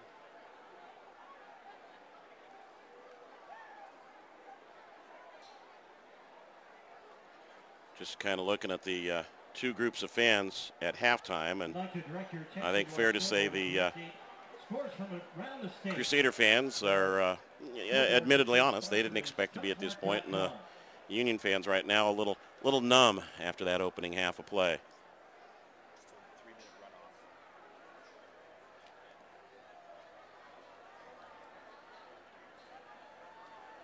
Union's not used to this at all, you know. Very proud program, and I don't think it's anything to be ashamed of. I think it's just an extremely talented Crusader group that is going to do this to a lot of people. So. No, that's a good point. And in all honesty, obviously they're, not going to be real happy at the end of this one, but they're going to go back, and this gives Cale Pyland a real motivating, your kids come in a little content, well, we may be the best team in Southwest Washington, we'll go on to state, so on and so forth. This gives you something to kind of get your kids going that, if you really want to be successful, if you really want to be elite, here's what we've got left ahead of us still. And the good thing about that, Nolan Henry is only a sophomore, but the kids in his group, his class, we have a couple starters out here that have grown up with them playing together, and they are, that group that's coming up, they are going to be, the guys in a couple of years. So this is a good barometer once again for them to test themselves and say, okay, well, here's a team that we need to be modeling ourselves after, come 2014, 15. Well, and on the other side of things too, for Jesuit, real easy to see, success breeds success. Yep. There are kids who want to come be part of one of the most successful programs in the state and a perennial contender. Yep.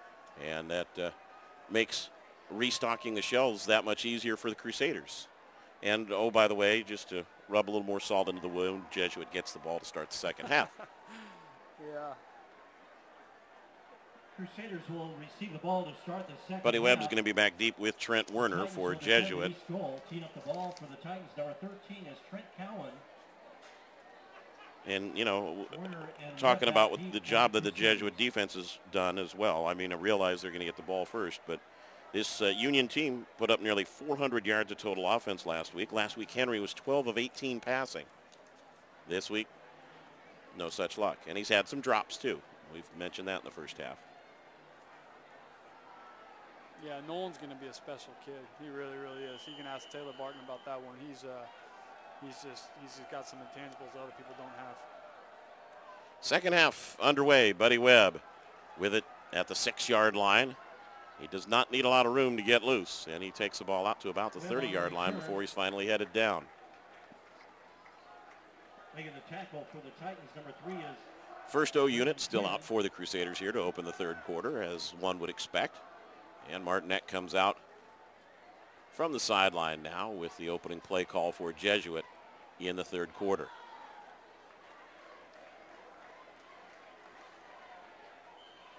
Jesuit ball, 1st and 10 on their own 30-yard line.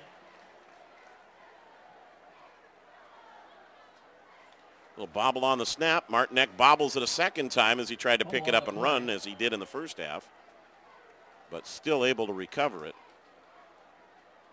Jesuit recovers. And Coach Potter will have something to talk to his signal caller about as well. Coaches always love to find a little motivation in one form or another. They got to handle it to the, I don't know what the crew is down here on the right for Jesuit. They've got some remote control tank down here, it looks like. Looks like one of those, battling robots, all done up with LED lights and a little hammer or a catapult or something. Yeah, that's crazy. Yes, the football team's not the only juggernaut around here. Glass stutter stepping, trying to find a hole. He'll take it back out towards the original line of scrimmage, out to the 30-yard line. There it is, down closer to us on the track, so we can get a look at that fairly impressive machine. Jesuit's got Canby and Central Catholic coming up the next 2 weeks, so obviously Canby is never easy, and Central Catholic, they're up 2017 on Sheldon right now. That's number 2 versus number 3. That's a good matchup, yeah. Very, very good matchup. And then Tigers up 14-7 on the lower right now. That's 4 versus 6. So two very good teams right there. So a 3rd and 10 for the Crusaders. Normally that means hand the ball to A.J. Glass. They do, and there's a fumble on the exchange, and Union appears to have recovered at the 25-yard line. Union kids pointing pointing the wrong way. Yeah, you don't want to tell that to the officials. Matt Reeves appeared to be on top of the football. But no, they say it is 4th down for Jesuit. Not quite sure how that one worked out that way. The robot just launched something into the crowd with its catapult. We'll give you a robot update here. Mondu on the punt for the 2nd time of the ball game. It's a very unfamiliar formation for Jesuit right now. Yeah, no punts last week, and this is the 2nd one here. And Mondu with another rope. They fake the reverse run, and Cowan, trying to cut back one more time, falls down at the 37-yard line. So Union will go back to work from there and try to open up the 3rd quarter with a little bit of activity here and try to get things going. 38-yard line.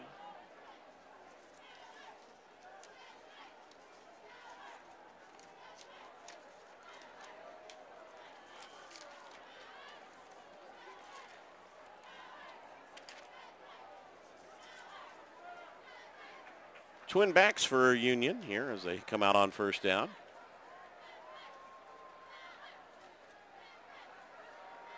And Ciafele between the tackles off the left side. Also on the tackle, number 67, Ken Timmons. Might have been Ensley, sorry on that carry. Ciafele checks into the lineup now. So Ensley with, about 4 on that one. Joey Alfieri, once again, is always in the mix. First-team All-League kid as a sophomore, 105 tackles. That's very tough to do in the Metro League, get first-team All-League honors as a sophomore. Jordan, this is kind of a find your poise drive for the Titans right now, wouldn't you say? Absolutely. And they do just a little quick squat down route to Ensley there. Gets a downfield block from Cowan. Takes it into Jesuit territory and then gets a couple hand shove in the back after he'd gone out of bounds. Kind of pass right there that they tried to throw earlier and got some drops, but that'll help build Nolan Henry's rhythm a little bit. Yeah, with Jesuit, they don't take kindly to anyone getting first downs regardless of the score. So, they're going to let you know about it throughout the game. I mean, they're going to go full bore till the final whistle. So. First down for the Titans at the Jesuit 44-yard line. A little bit of a breeze stirring up here at Cronin Field at the backs of the Titans.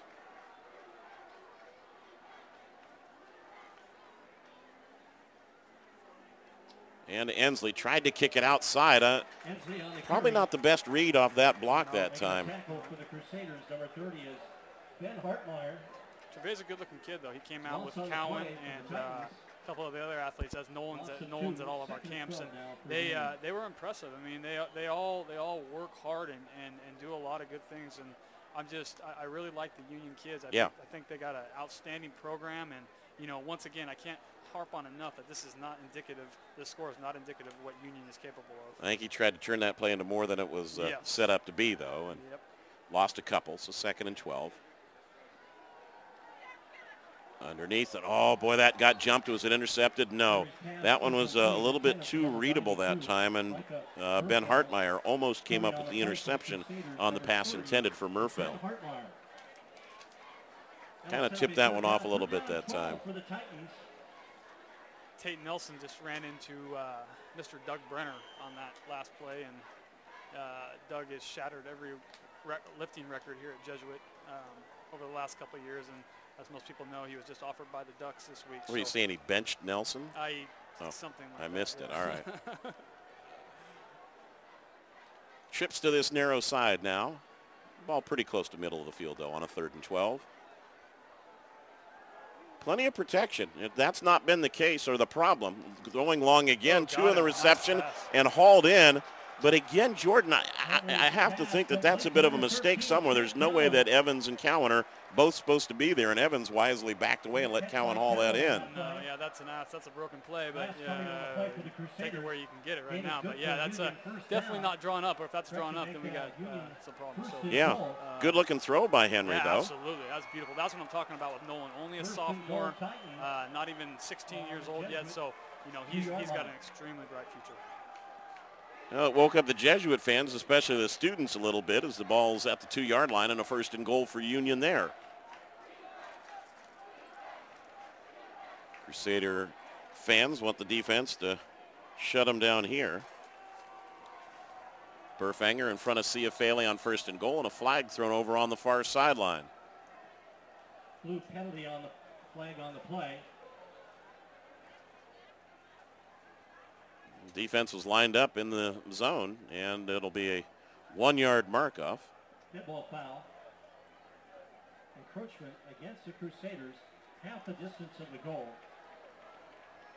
Guess it makes the play that much easier, but to the 1, and they'll line it up in the eye again.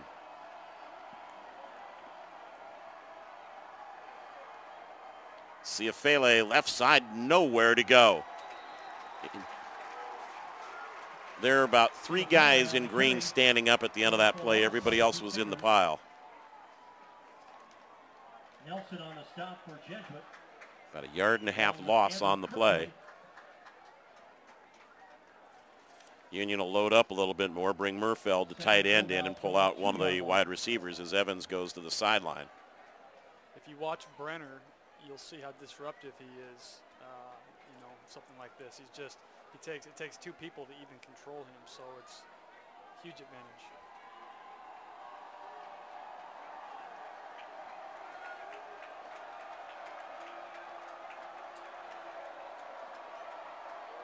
Double tights.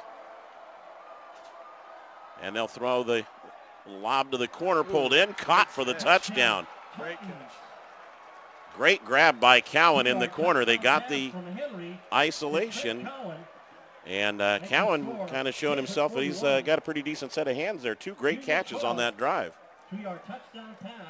Trent's got a scholarship as a punter, but he can very well play a DB, play a wide receiver, a slot. I mean, he can do a variety of things.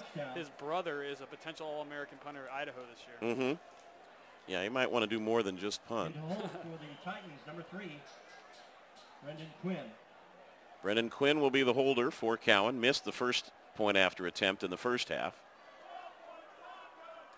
And a mistake again there as they had to stutter. Ball blocked, and that's about it. The officials will blow that one dead before the rugby scrum breaks out.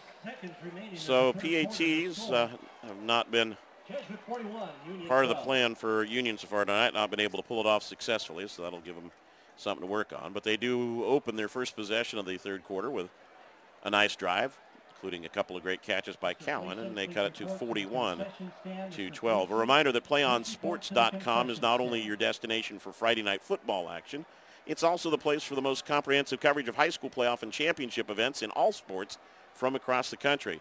We've got people from all over the country, in fact, worldwide watching us tonight. You can also watch teams from all over the country on PlayOnSports.com.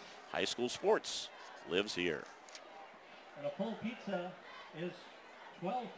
Get it while they last. Well, that'll put a little burr under the saddle of the Crusaders again after they give up a score. A buck and a half a slice, As you mentioned, that defensive unit will take some pride in trying to stop teams, and of course a little bit upset that they gave that one up.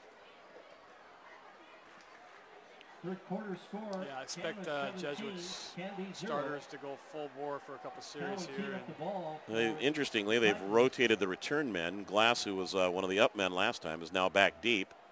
Webb's over on the sidelines, and so it's going to be Glass along with Trent Werner back deep to return this kick. Werner will take it at the goal line, put a foot into the end zone, but they'll let him come out with it. Got some room around the right side, and he'll get over the 25-yard line to about the 26, where Brendan Quinn on special teams will lead the tacklers there for Union. For the Titans, number 28, Caleb Browning, along with number 23. Interesting. Go ahead. Interesting to see A.J.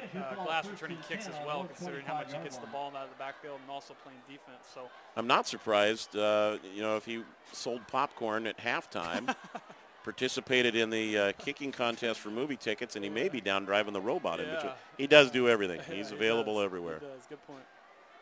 And he goes off the right side here. Glass on the carry. Cowan making the stop for the Titans.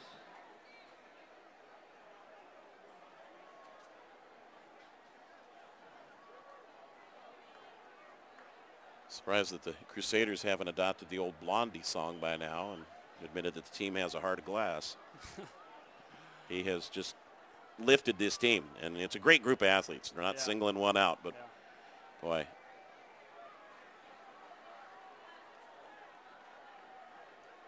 He could be in store for a very magical season running the football. Yep.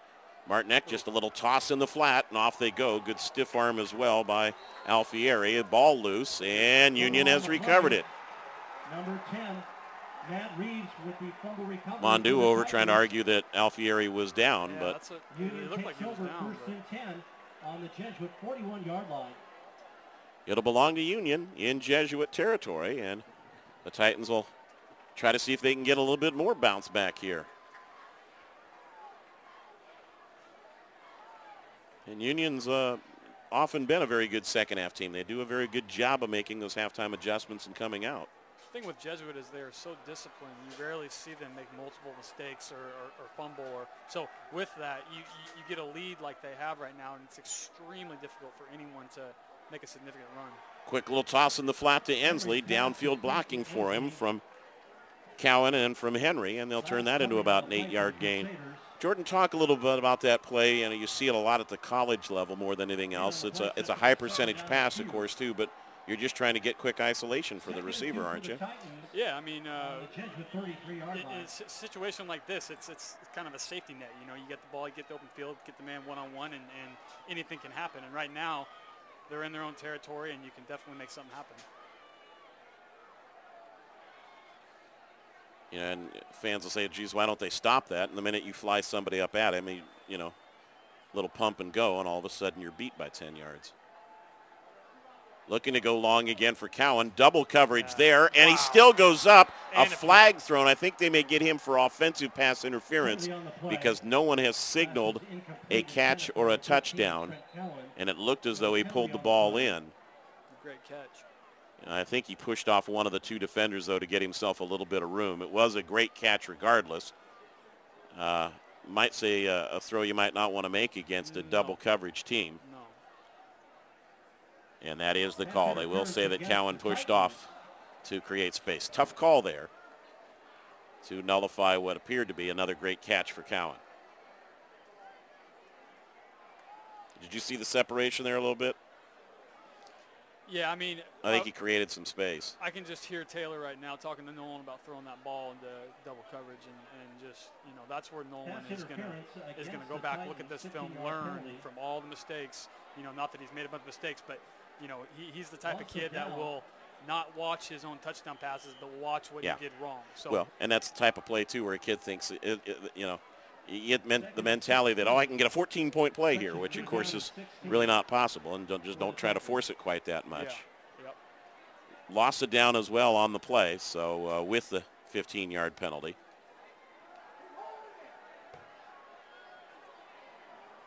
Little dump underneath, juggled, dropped by the tight end. Trying to get Murfeld underneath. They had Brendan Quinn in as a wideout and sent him long. Stretched the defense a little bit there, but he was well covered, couldn't find him. And that'll bring up a 4th down with the ball that deep. It looks as though the Titans will bring the punt team on with a 4th and about 15 to go.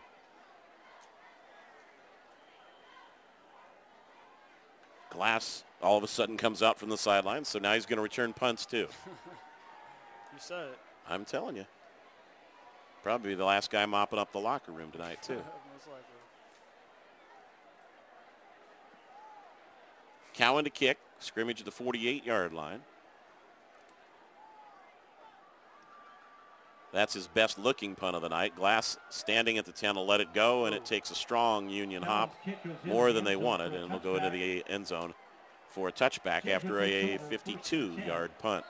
And now a flag gets thrown from far, far away. And there appeared to be a late hit, I believe, on the Crusaders at the end of the play. Glass let the ball go, but somebody took a lick at someone after the ball had gotten away, and now there's a flag thrown back at about the 10-yard line, as the officials will confer. Paul Robb heading up our crew tonight. Doubleheader next week. Barlow at Wilson and David Douglas at Oregon City. We'll have it for you here on PlayOn Sports. And there is the call. Dead ball. Should be just an unsportsmanlike. Yeah, dead ball and sportsmanlike. And they'll spot the ball at the 10-yard line. So Jesuit will have a little bit more room to work with. 4:24 to play here in the third quarter. Union with the only score so far in the quarter. Last week, Jesuit with 3 third-quarter touchdowns to break open their game against McMinnville. Went from 35-14 at halftime to 56-14 at the end of 3. From the 10. And Martinek off the fake will take it himself. Kind of an interesting call when the defense hasn't stopped that play all night. You run the fake and a little boot off it instead. Interesting.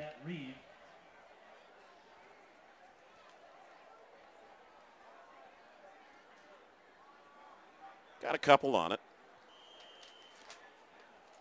And really for the Crusaders, not that they've checked out at all, but this is the situation, Jordan. You just want to run some plays, practice some execution, and, put the bus in the barn. Yeah, I think they're going to, this lead to them is not okay.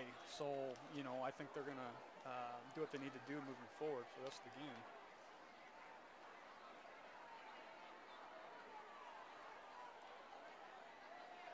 Glass for a couple more. A little bit better job of penetrating by the Union defensive line and some of their backers a little bit that time. So the Titans getting some decent penetration, and Tala Letoa with the stop that time for Union. And give the Union kids some credit. They're playing with their chins up this half. Absolutely, yeah. Came out, played hard, excited, jumping around. Forced, a couple fumbles. Yeah, I mean, that's Union. That's what I mean. They're not the type of guys that are going to get down, complain, whatever. So they're a program that's legit. So I think most people would say on paper going in, Union Skyview for the Greater St. Helens League crown, although Camus says we might have a say in that too, as the paper makers were impressive. We will have that Union Skyview game for you later on this season. Past a Mondu underneath, and some gang tackling by the Titans as well, as they get 3 and 4 around the ball for one of the few times tonight. Matt Reeves on the tackle for the Titans, and then got some help as well from Nick Henderson and from Tate Nelson. We'll give them credit too. Good safe route to Mondu that time. 4th and 1 here, but from your own end, we'll see what they do. They're pretty comfortable going on these 4th and shorts, aren't they? The one team that, I don't really care where you are. I mean, Jesuit 4th and 1 or anything less, they're going to go almost anywhere on the field. They'll show a little bit of a power eye look here in the backfield. Doug Brenner and Joey Alfieri. Yeah, and Alfieri, 2 tanks in front of Glass, who's no slouch himself. Yeah. And they get what they need. Keep the drive going. That's a good job on Union right there, just, with that stop. So, that's tough, stopping them to a yard or two. Yeah, that is a real, heavy alignment, as it were. You got to try to penetrate and then shed both of those 2 guys up front. That's no easy challenge. No joke. On 21-yard line. Another first down from the Crusaders at the 21. Jordan, you getting a sense that they're not going to show a whole lot more in the playbook tonight either? You know, Potter's been through this a number of times, and it's just, yeah. I mean, that's pretty much what right here. They're going to run the ball and keep doing this type of thing because eventually AJ's going to break one of those. That's typically how it works out. So, you know, I think they're going to run some clock, keep everybody healthy, get some people in, and you know. Yeah, wear your opponents down and, you know, go off to the first dance of the year or whatever and, you know, hit the social with another W. Yeah. I mean, you can see down here on the sideline, you got Mike Miller, 6'4", 280 as a backup. Brian Brown, 6'7", 270 as a backup. So those guys can come in and give some people some rest on the line. Yeah, I mean, they got some monsters.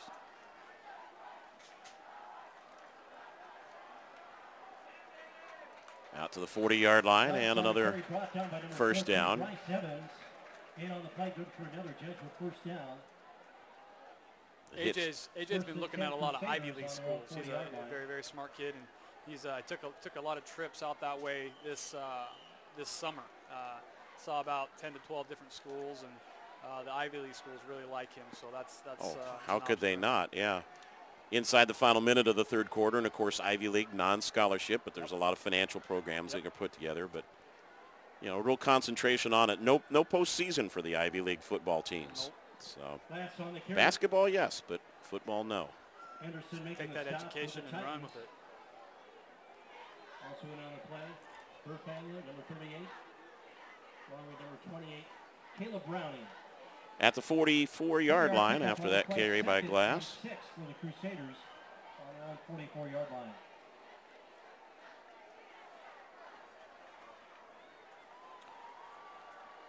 And the Crusaders will let the clock run out here, it appears, on the third quarter as Martinek says, guys, we're headed to the sideline.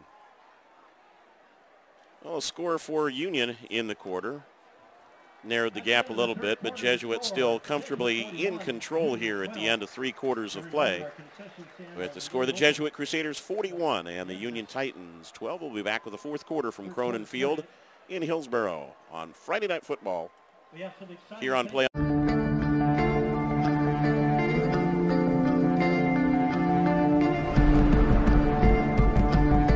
One match away from immortality. This is a total team effort. We're going to try to dictate to you what you're going to do on both offense and defense. We're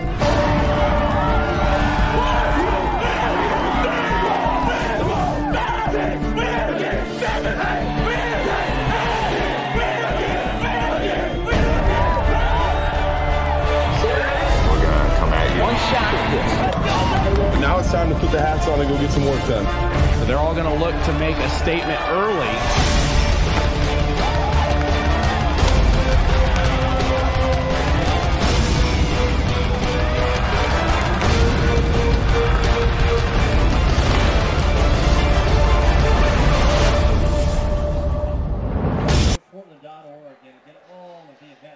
And back in Beaverton, ready to start the fourth quarter of play. Crusaders leading it by a score of 41-12.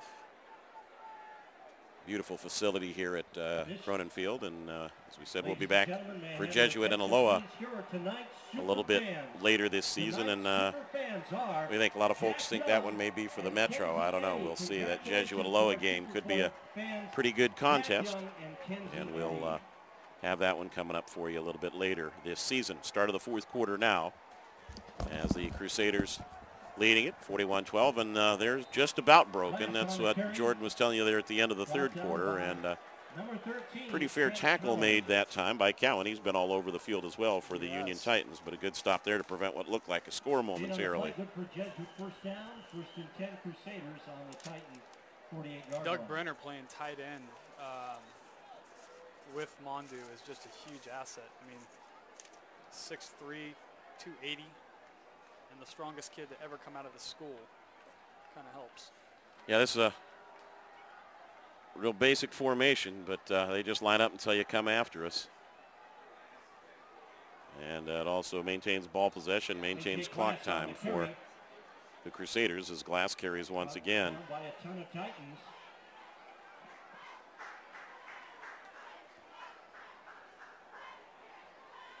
Very interested to see Jesuit and Aloha later in the year. I know kind of getting ahead of ourselves, but that's going to be a game where Thomas Tyner is really going to be tested, because Jesuit's going to hit him and hit him and hit him and really make someone else beat them later in the year.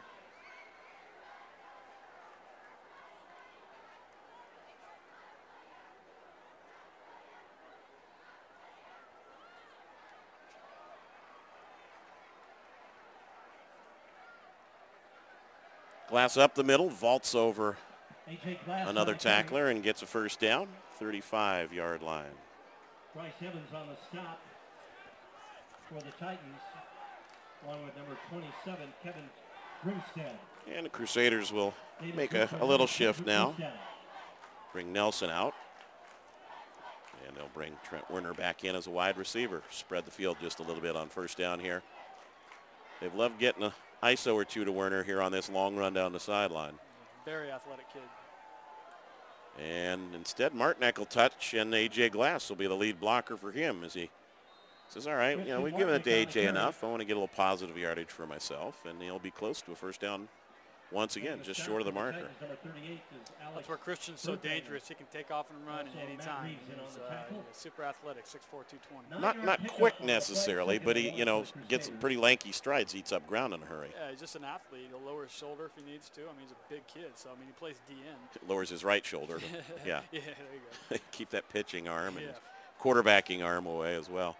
Yep. Good size for a quarterback, and he's got that advantage being able to read a little bit better against the pressure with his size too when they get to a passing formation, although that is usually second option in the Jesuit book. This is first option, carrying it again inside the 20. Tell you what, for a warm night, it has cooled since our kickoff when we were in the 90s still, but a warm night early in the year, second game, these guys look in very, very good shape. Yeah, they get them going. They have a system that they all buy into here at Jesuit. I think most people probably already know that, but they all take everything coming into the season very seriously, and they got one goal in mind. Nothing's acceptable other than a state title. Martinek deep under center this time. They try the little wing reverse again. A little bit better read by the Union Titans that time as they made the handoff to Werner. He took one down that way for a touchdown earlier. Matt Reeves the first to get to him from Union. And there is a Jesuit man down on the field right now. Really not what you want to see when you're in the fourth quarter of a relatively comfortable lead. And the medical staff will come out. Very impressed with Union and the way they've come out and played this entire second half. I think they should feel good, about what they've done thus far in the half and feed off that, moving into next week. So yeah, I mean, they've made a little bit of a statement. This is who we are, and okay, maybe we don't necessarily go head-to-head for 4 quarters, but when we play our game, they've held their own this second half. Werner, a little tweak there as he comes off the field after that carry.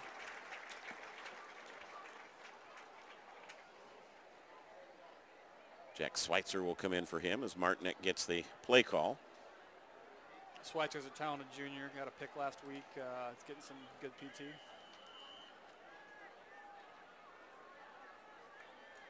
Second and 7 for the Crusaders on the Titan 14-yard line. Alfieri in front of Glass.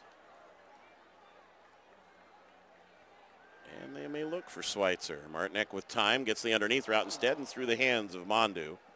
Schweitzer kind of dragging through, take the DBs with him to clear the area, and Mondu on the crossing route. Good ball, no hands. Yep.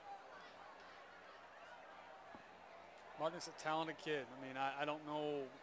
Obviously, I think baseball is his future, but it's one of those kids who just loves the game. I mean, he's a quarterback / DN, so it's obviously he's very versatile, and I think as he gets more comfortable, he's going to be even deadlier, with his passing if they choose to pass and the way he can run the ball. Don't forget, we'll have the PlayOnSports.com post-game show for you. We'll try to get you some final numbers for A.J. Glass if we can from the stats crew here as well. As he'll take the ball once again up the middle. And should have enough for a first down at about the 5-yard line. Looked as though he was goal line bound again, but the Titans able to react in time and make the stop. Union players shaken up on the play is Ta'ala Latoa, and he'll head out. Reeves checking out as well as the Titans change their defensive package a little bit here for the 1st and goal.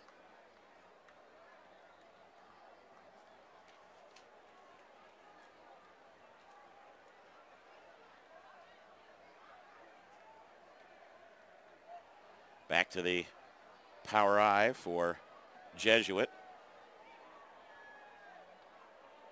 Glass behind that wall. Union a nice job of running to the ball that time, but don't make the initial hit, and he takes it over for another score.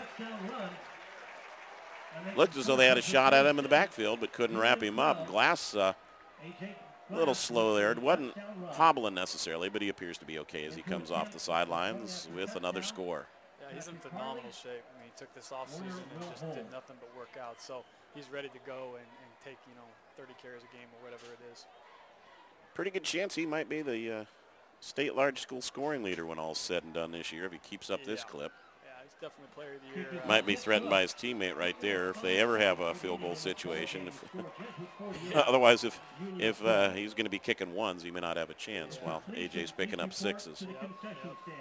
So the Crusaders tack on their first score of the second half and extend the margin to the largest of the night now at 36 with a 48-12 advantage. Ladies and gentlemen, final call for our concession stand for this evening. Final call.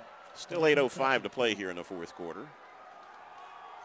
And don't forget, again, next week, we'll have Barlow and West Lynn for you. What's your week away capsule preview of that one? West Lynn is a program that's going to do very, very well in the next couple of years. This season is a rebuilding year. I just want to know about next Friday. You want no, go ahead. Go ahead. I'm just giving you a bad time. 35-14. 35-14. In favor of? West Lynn. Okay. Yeah. So Barlow rebuilding a little bit too? Yeah, Barlow, the Mount Hood is having kind of a tough time with it. So, I think West Lynn, once again, is a program that's going to just get better and better with the new coaching staff that got in over there. So that'll be exciting for them. What do we look for from them? What kind of style are they? Well, I mean, this year they got Evan Voller. They got a couple junior linemen that are doing well. So they're pretty thin numbers wise. That's something that that the youth programs and the feeder programs into the Westland that's really going to help moving forward. But with the transition into the new coaching staff, you're looking at a solid running game. Andy Callion took over the quarterback job there from Logan Ems. Logan Ems was the starter last year, and he beat him out. So that'll be interesting to see what Andy does. Andy's been training with Taylor as well. Leon Ciafele with the kick return over the 25-yard line, and Union will go to work there. Our other game next week, David Douglas and Oregon City. OC, of course, this week trying to bounce back from pretty good pasting by Camus in their opener. Pasting paper makers, but all right. Anyway, so David Douglas and Oregon City, your capsule on that one. David Douglas gave Sunset a good run last week, which was somewhat unexpected. Coach Wood over there does a really, really good job. Been there for a long time. The father of Justin Wood, who was the former Portland State quarterback. Mm-hmm. And Coach Riley over at Sunset actually was my coach, Taylor Barton's coach, and we're a little biased there, but it's all right. So yeah, I mean, OC made a good run last year, made it to the state quarterfinals, but lost basically everybody. So that pasting to Camus wasn't unexpected. Good poise there by Nolan Henry that time as he waited for some folks to clear, and then finds Austin Carden, one of the backups, in at a receiver spot. I was a little surprised he didn't turn that one upfield right then. But they get a good gain out of it, and it'll be a 2nd and 4 for Union. Middle part of this 4th quarter of play.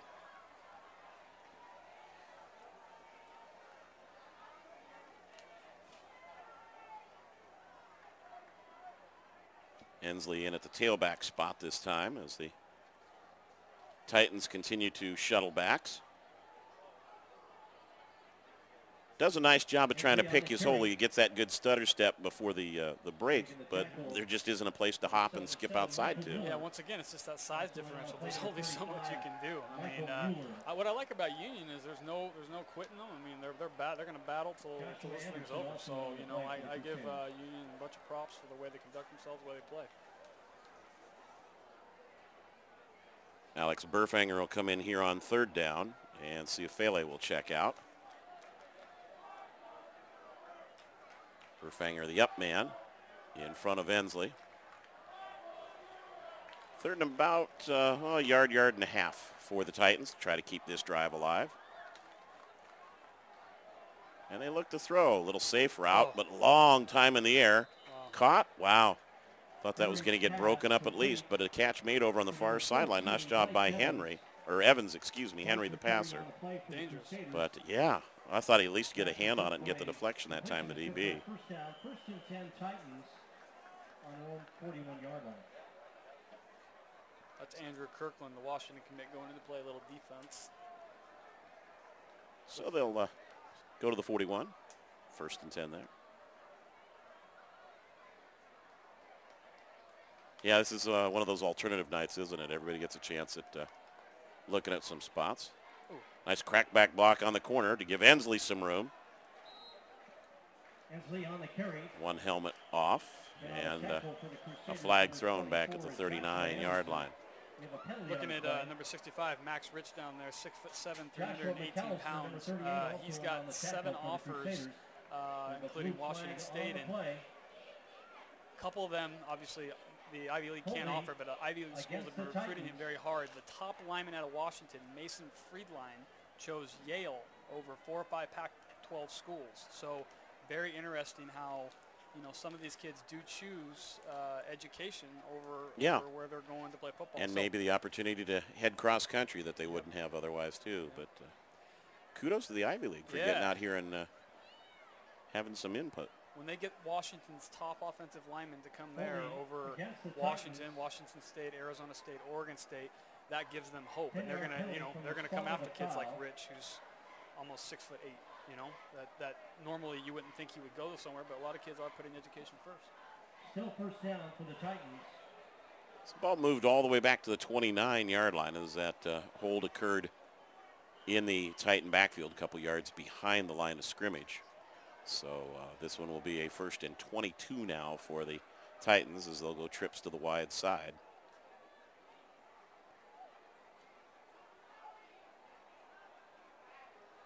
And again, just that quick flip screen. They love to try to get Ensley isolated.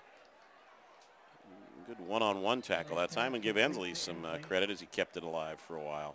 Making the stop for the Crusaders, number 38 is Joshua McAllister. Right now, Jesuit content to give 5 yards a pop on a play like that. Ensley's cousin is Buda Baker, who is the top junior back in Washington. He's got UCLA and Washington, among others, who have already offered him, so he's got some good genes. That's Jordan Johnson, the man with all the offers. He's got them all down. That's good. Yeah, you want to know. In fact, Northwest Elite Index. I was just going to say, drop that on the people. NorthwestEliteIndex.com. You want to know where everybody's headed or who's in the lead on somebody, that's the place to go, and this is the guy to find out about it from. We get him every week right here on PlayOnSports.com. We have to come up with a snappy title. We got to give that its own special feature. Like Jordan's Grapevine or something like that. We got to come up with something better than that. Well, it's Jordan's Corner on the site, so that's kind of all right. Whatever. I mean, you can. Well, we got to keep a little continuity. We don't want them, to mix it up too much.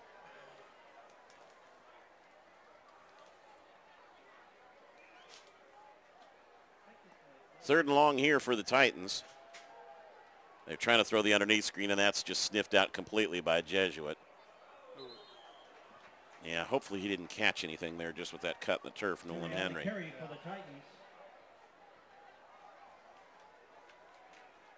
Loss on the play. Nolan's a tough kid. I mean, he was literally out training with us almost every single day, sometimes twice a day. I mean, there wasn't anything this kid wasn't, willing to do, whether it was just working out, constantly calling Taylor, just, hey, when can I come meet you? When can I get a workout in?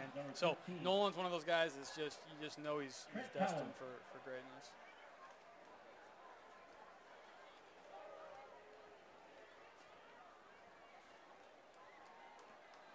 Cowan with another boot.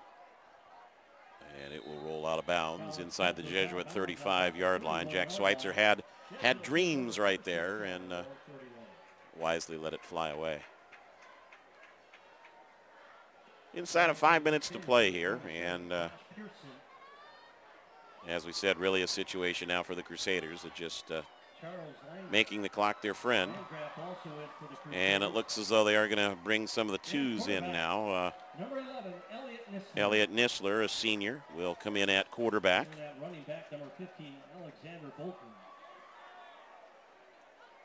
See who else is in there, as they've got a couple of new guys in the backfield as well. And they'll give the ball to Josh Anderson, 5'11 junior. He's stopped by Dennis Mamontov, one of a number of Mamontov brothers who have gone through the Evergreen School District and playing ball out at Union High School. A couple of them on the Titan squad this year. Well, he got his carry in, and now he's off to the sideline. They'll line him up with coach, and obviously going to start trying to rotate as many kids in and get him a little bit of playing time. So let's check him out, and Alex Bolton will be the tailback this time for the Crusaders. Somehow the play looks a little different when 15 carries it instead of 6. Just saying. And he's got a few reserve horses up front too. So well, the Jesuit freshmen reloaded, and they got a pretty ridiculous class coming up there too. So with Jesuit, I don't really think. I think it's going to be pretty consistent, each and every year, which is credit to them. 3rd and 5 now for the Crusaders.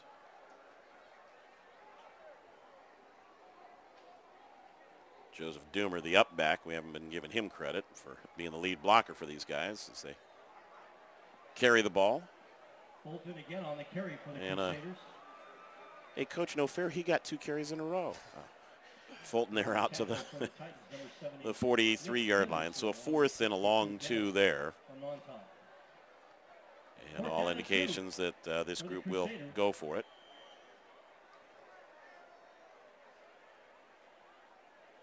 Well, apparently they're going to use the timeout because the quarterback's still over here on the sideline with hands on hips. Either that or going to take a delay game and then go ahead and punt, use as much time as they can. Paul Robb, our referee, looking at the Jesuit bench. And finally, timeout called by Jesuit in the closing seconds of the clock. And they'll avoid the penalty.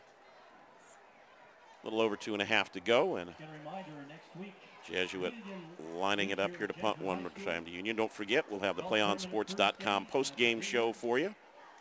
Try to get you some numbers there. Our player of the game, wrap up the action from this ball game, and it's coming up following this contest on your destination for high school sports, PlayOnSports.com. Don't forget, too, you can find Play On Sports on Facebook and Twitter, giving you news and information, links to great highlights. Follow us at PlayOnSports.com by going to either Facebook or Twitter and just look for Play On Sports. You can also access thousands of live and on-demand games on YouTube at youtube.com/PlayOnNetwork. Keep up with all the high school action every week from your destination for high school sports, PlayOnSports.com. So Jesuit will go to 2-0, Union to 1-1 as they get set for Greater St. Helens League action in Southwest Washington. And Mondu on to kick now.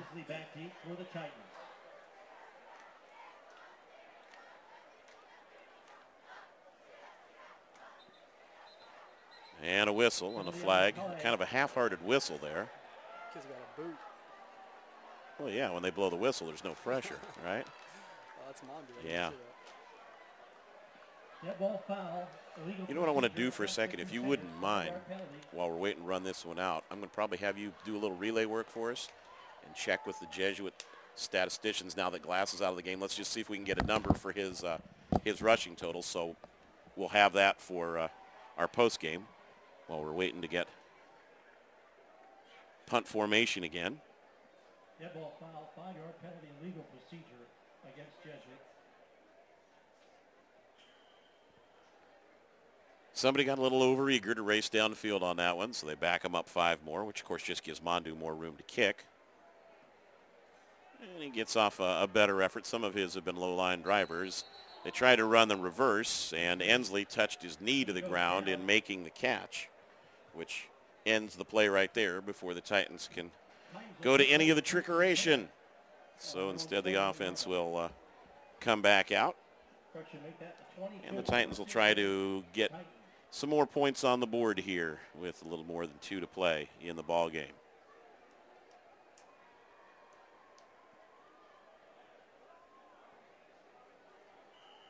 .23-yard line for Union.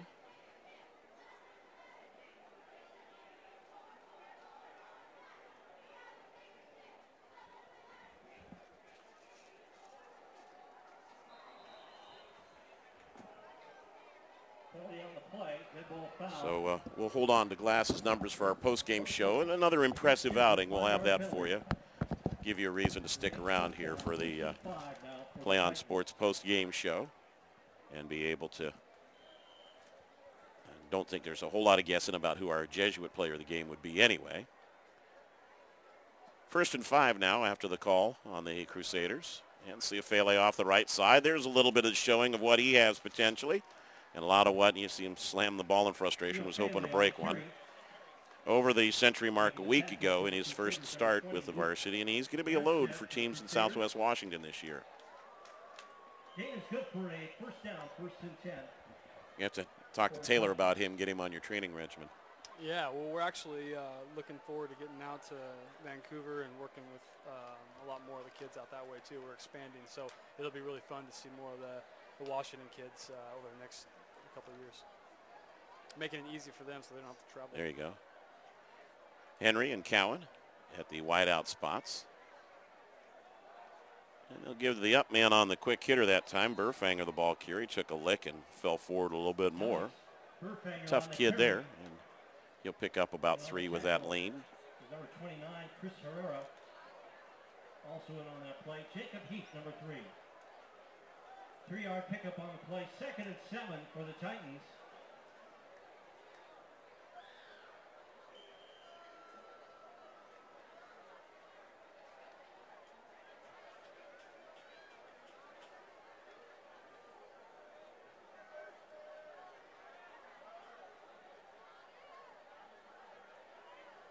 Ciafele again, right side. And, of course, should be noted that these games kind of going against the reserve defensive unit for Jesuit as we head into the final minute of the ball game. Crusaders continue to shuttle players in and out, get them some playing time. One kid sprints down the sidelines, did I hear my name? And in he goes. So a lot of the subs, Nick Ensroth in. Luke Armstad's been in a couple plays. Colin McKean's been in. Chase Morrison, they continue to move guys back and forth. Chris Herrera in now for the Crusaders. Titans, respectfully, keeping the ball on the ground as well. And Ciafele will take it down to the 35-yard line, add some late game numbers to his stats. 29, Chris Herrera. In on the play, good for a Titan first down. 1st and 10. To the Jesuit 35-yard line.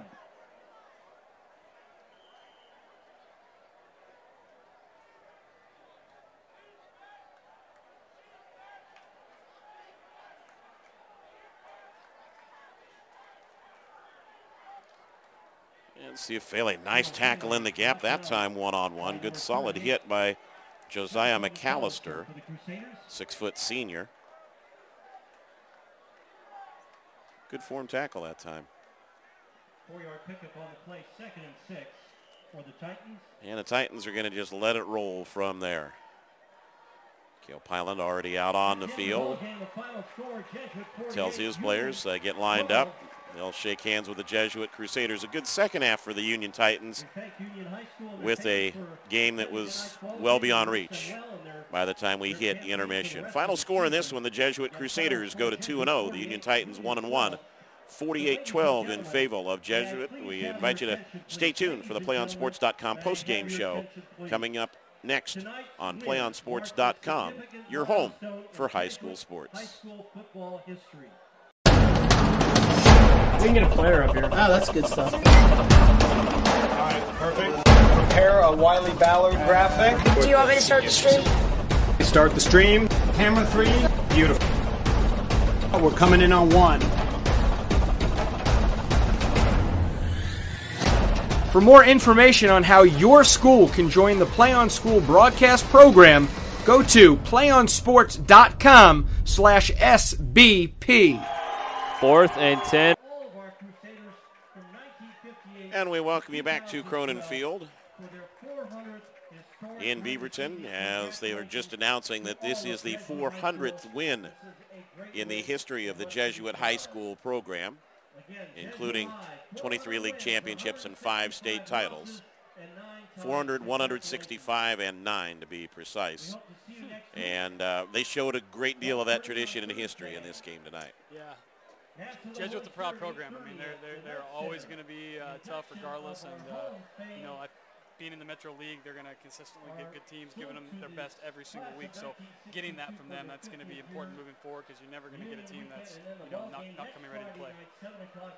Our PlayOnSports.com players, the game, pretty easy one for Jesuit, is for the second week in a row. A.J. Glass racks up some very impressive numbers. You got his final totals. 32 carries, 227 yards, and 5 touchdowns. So, you know, 2 games in, and A.J. is over 560 yards and 11 touchdowns. So that's pretty impressive. So 32 for how many yards? 32 carries, 227 yards, and 5 touchdowns. Yeah, he only averaged 7 a carry this week. Decent. Yeah, he was 13 a carry last week, so he's slipping already. Needs to pick 2 it up. weeks into the season. Yeah, slouching already. He's going to be a load for anybody to try to take on in the state tonight. Union, I think I would, you know, just handing out a player of the game, I think I'd have to go with Trent Cowan. Made a couple nice catches, punted the ball, played solidly on defense, did a little bit of everything tonight. Yeah, Trent's a good athlete. He's going to do well on both sides of the ball, and I think he's going to have a big year, you know, out of the GSHL, so that'll be good. A lot of promise for him, a lot of promise for their sophomore quarterback as well. They will bounce back from this thing, and they will be one of the top teams in Southwest Washington this year, and probably in the state of Washington as well at the 4A level. Yeah, I'm looking forward to seeing him. I know we got a couple games coming up here with them, and I know they're going to play everyone tough, so that'll be exciting. Well, that'll wrap things up for us tonight from Cronin Field. The next week, a reminder, we'll have Barlow at West Lynn, and you can also watch David Douglas at Oregon City on another stream as well. We thank you for joining us for this one. Jesuit 48 and Union 12 as the Crusaders to go 2-0 and show why they are one of the top teams in the country at the high school sports level. We thank you for joining us. You've been watching Friday Night Football on PlayOnSports.com, your destination for high school sports. Until next week from West Lynn, so long, everybody.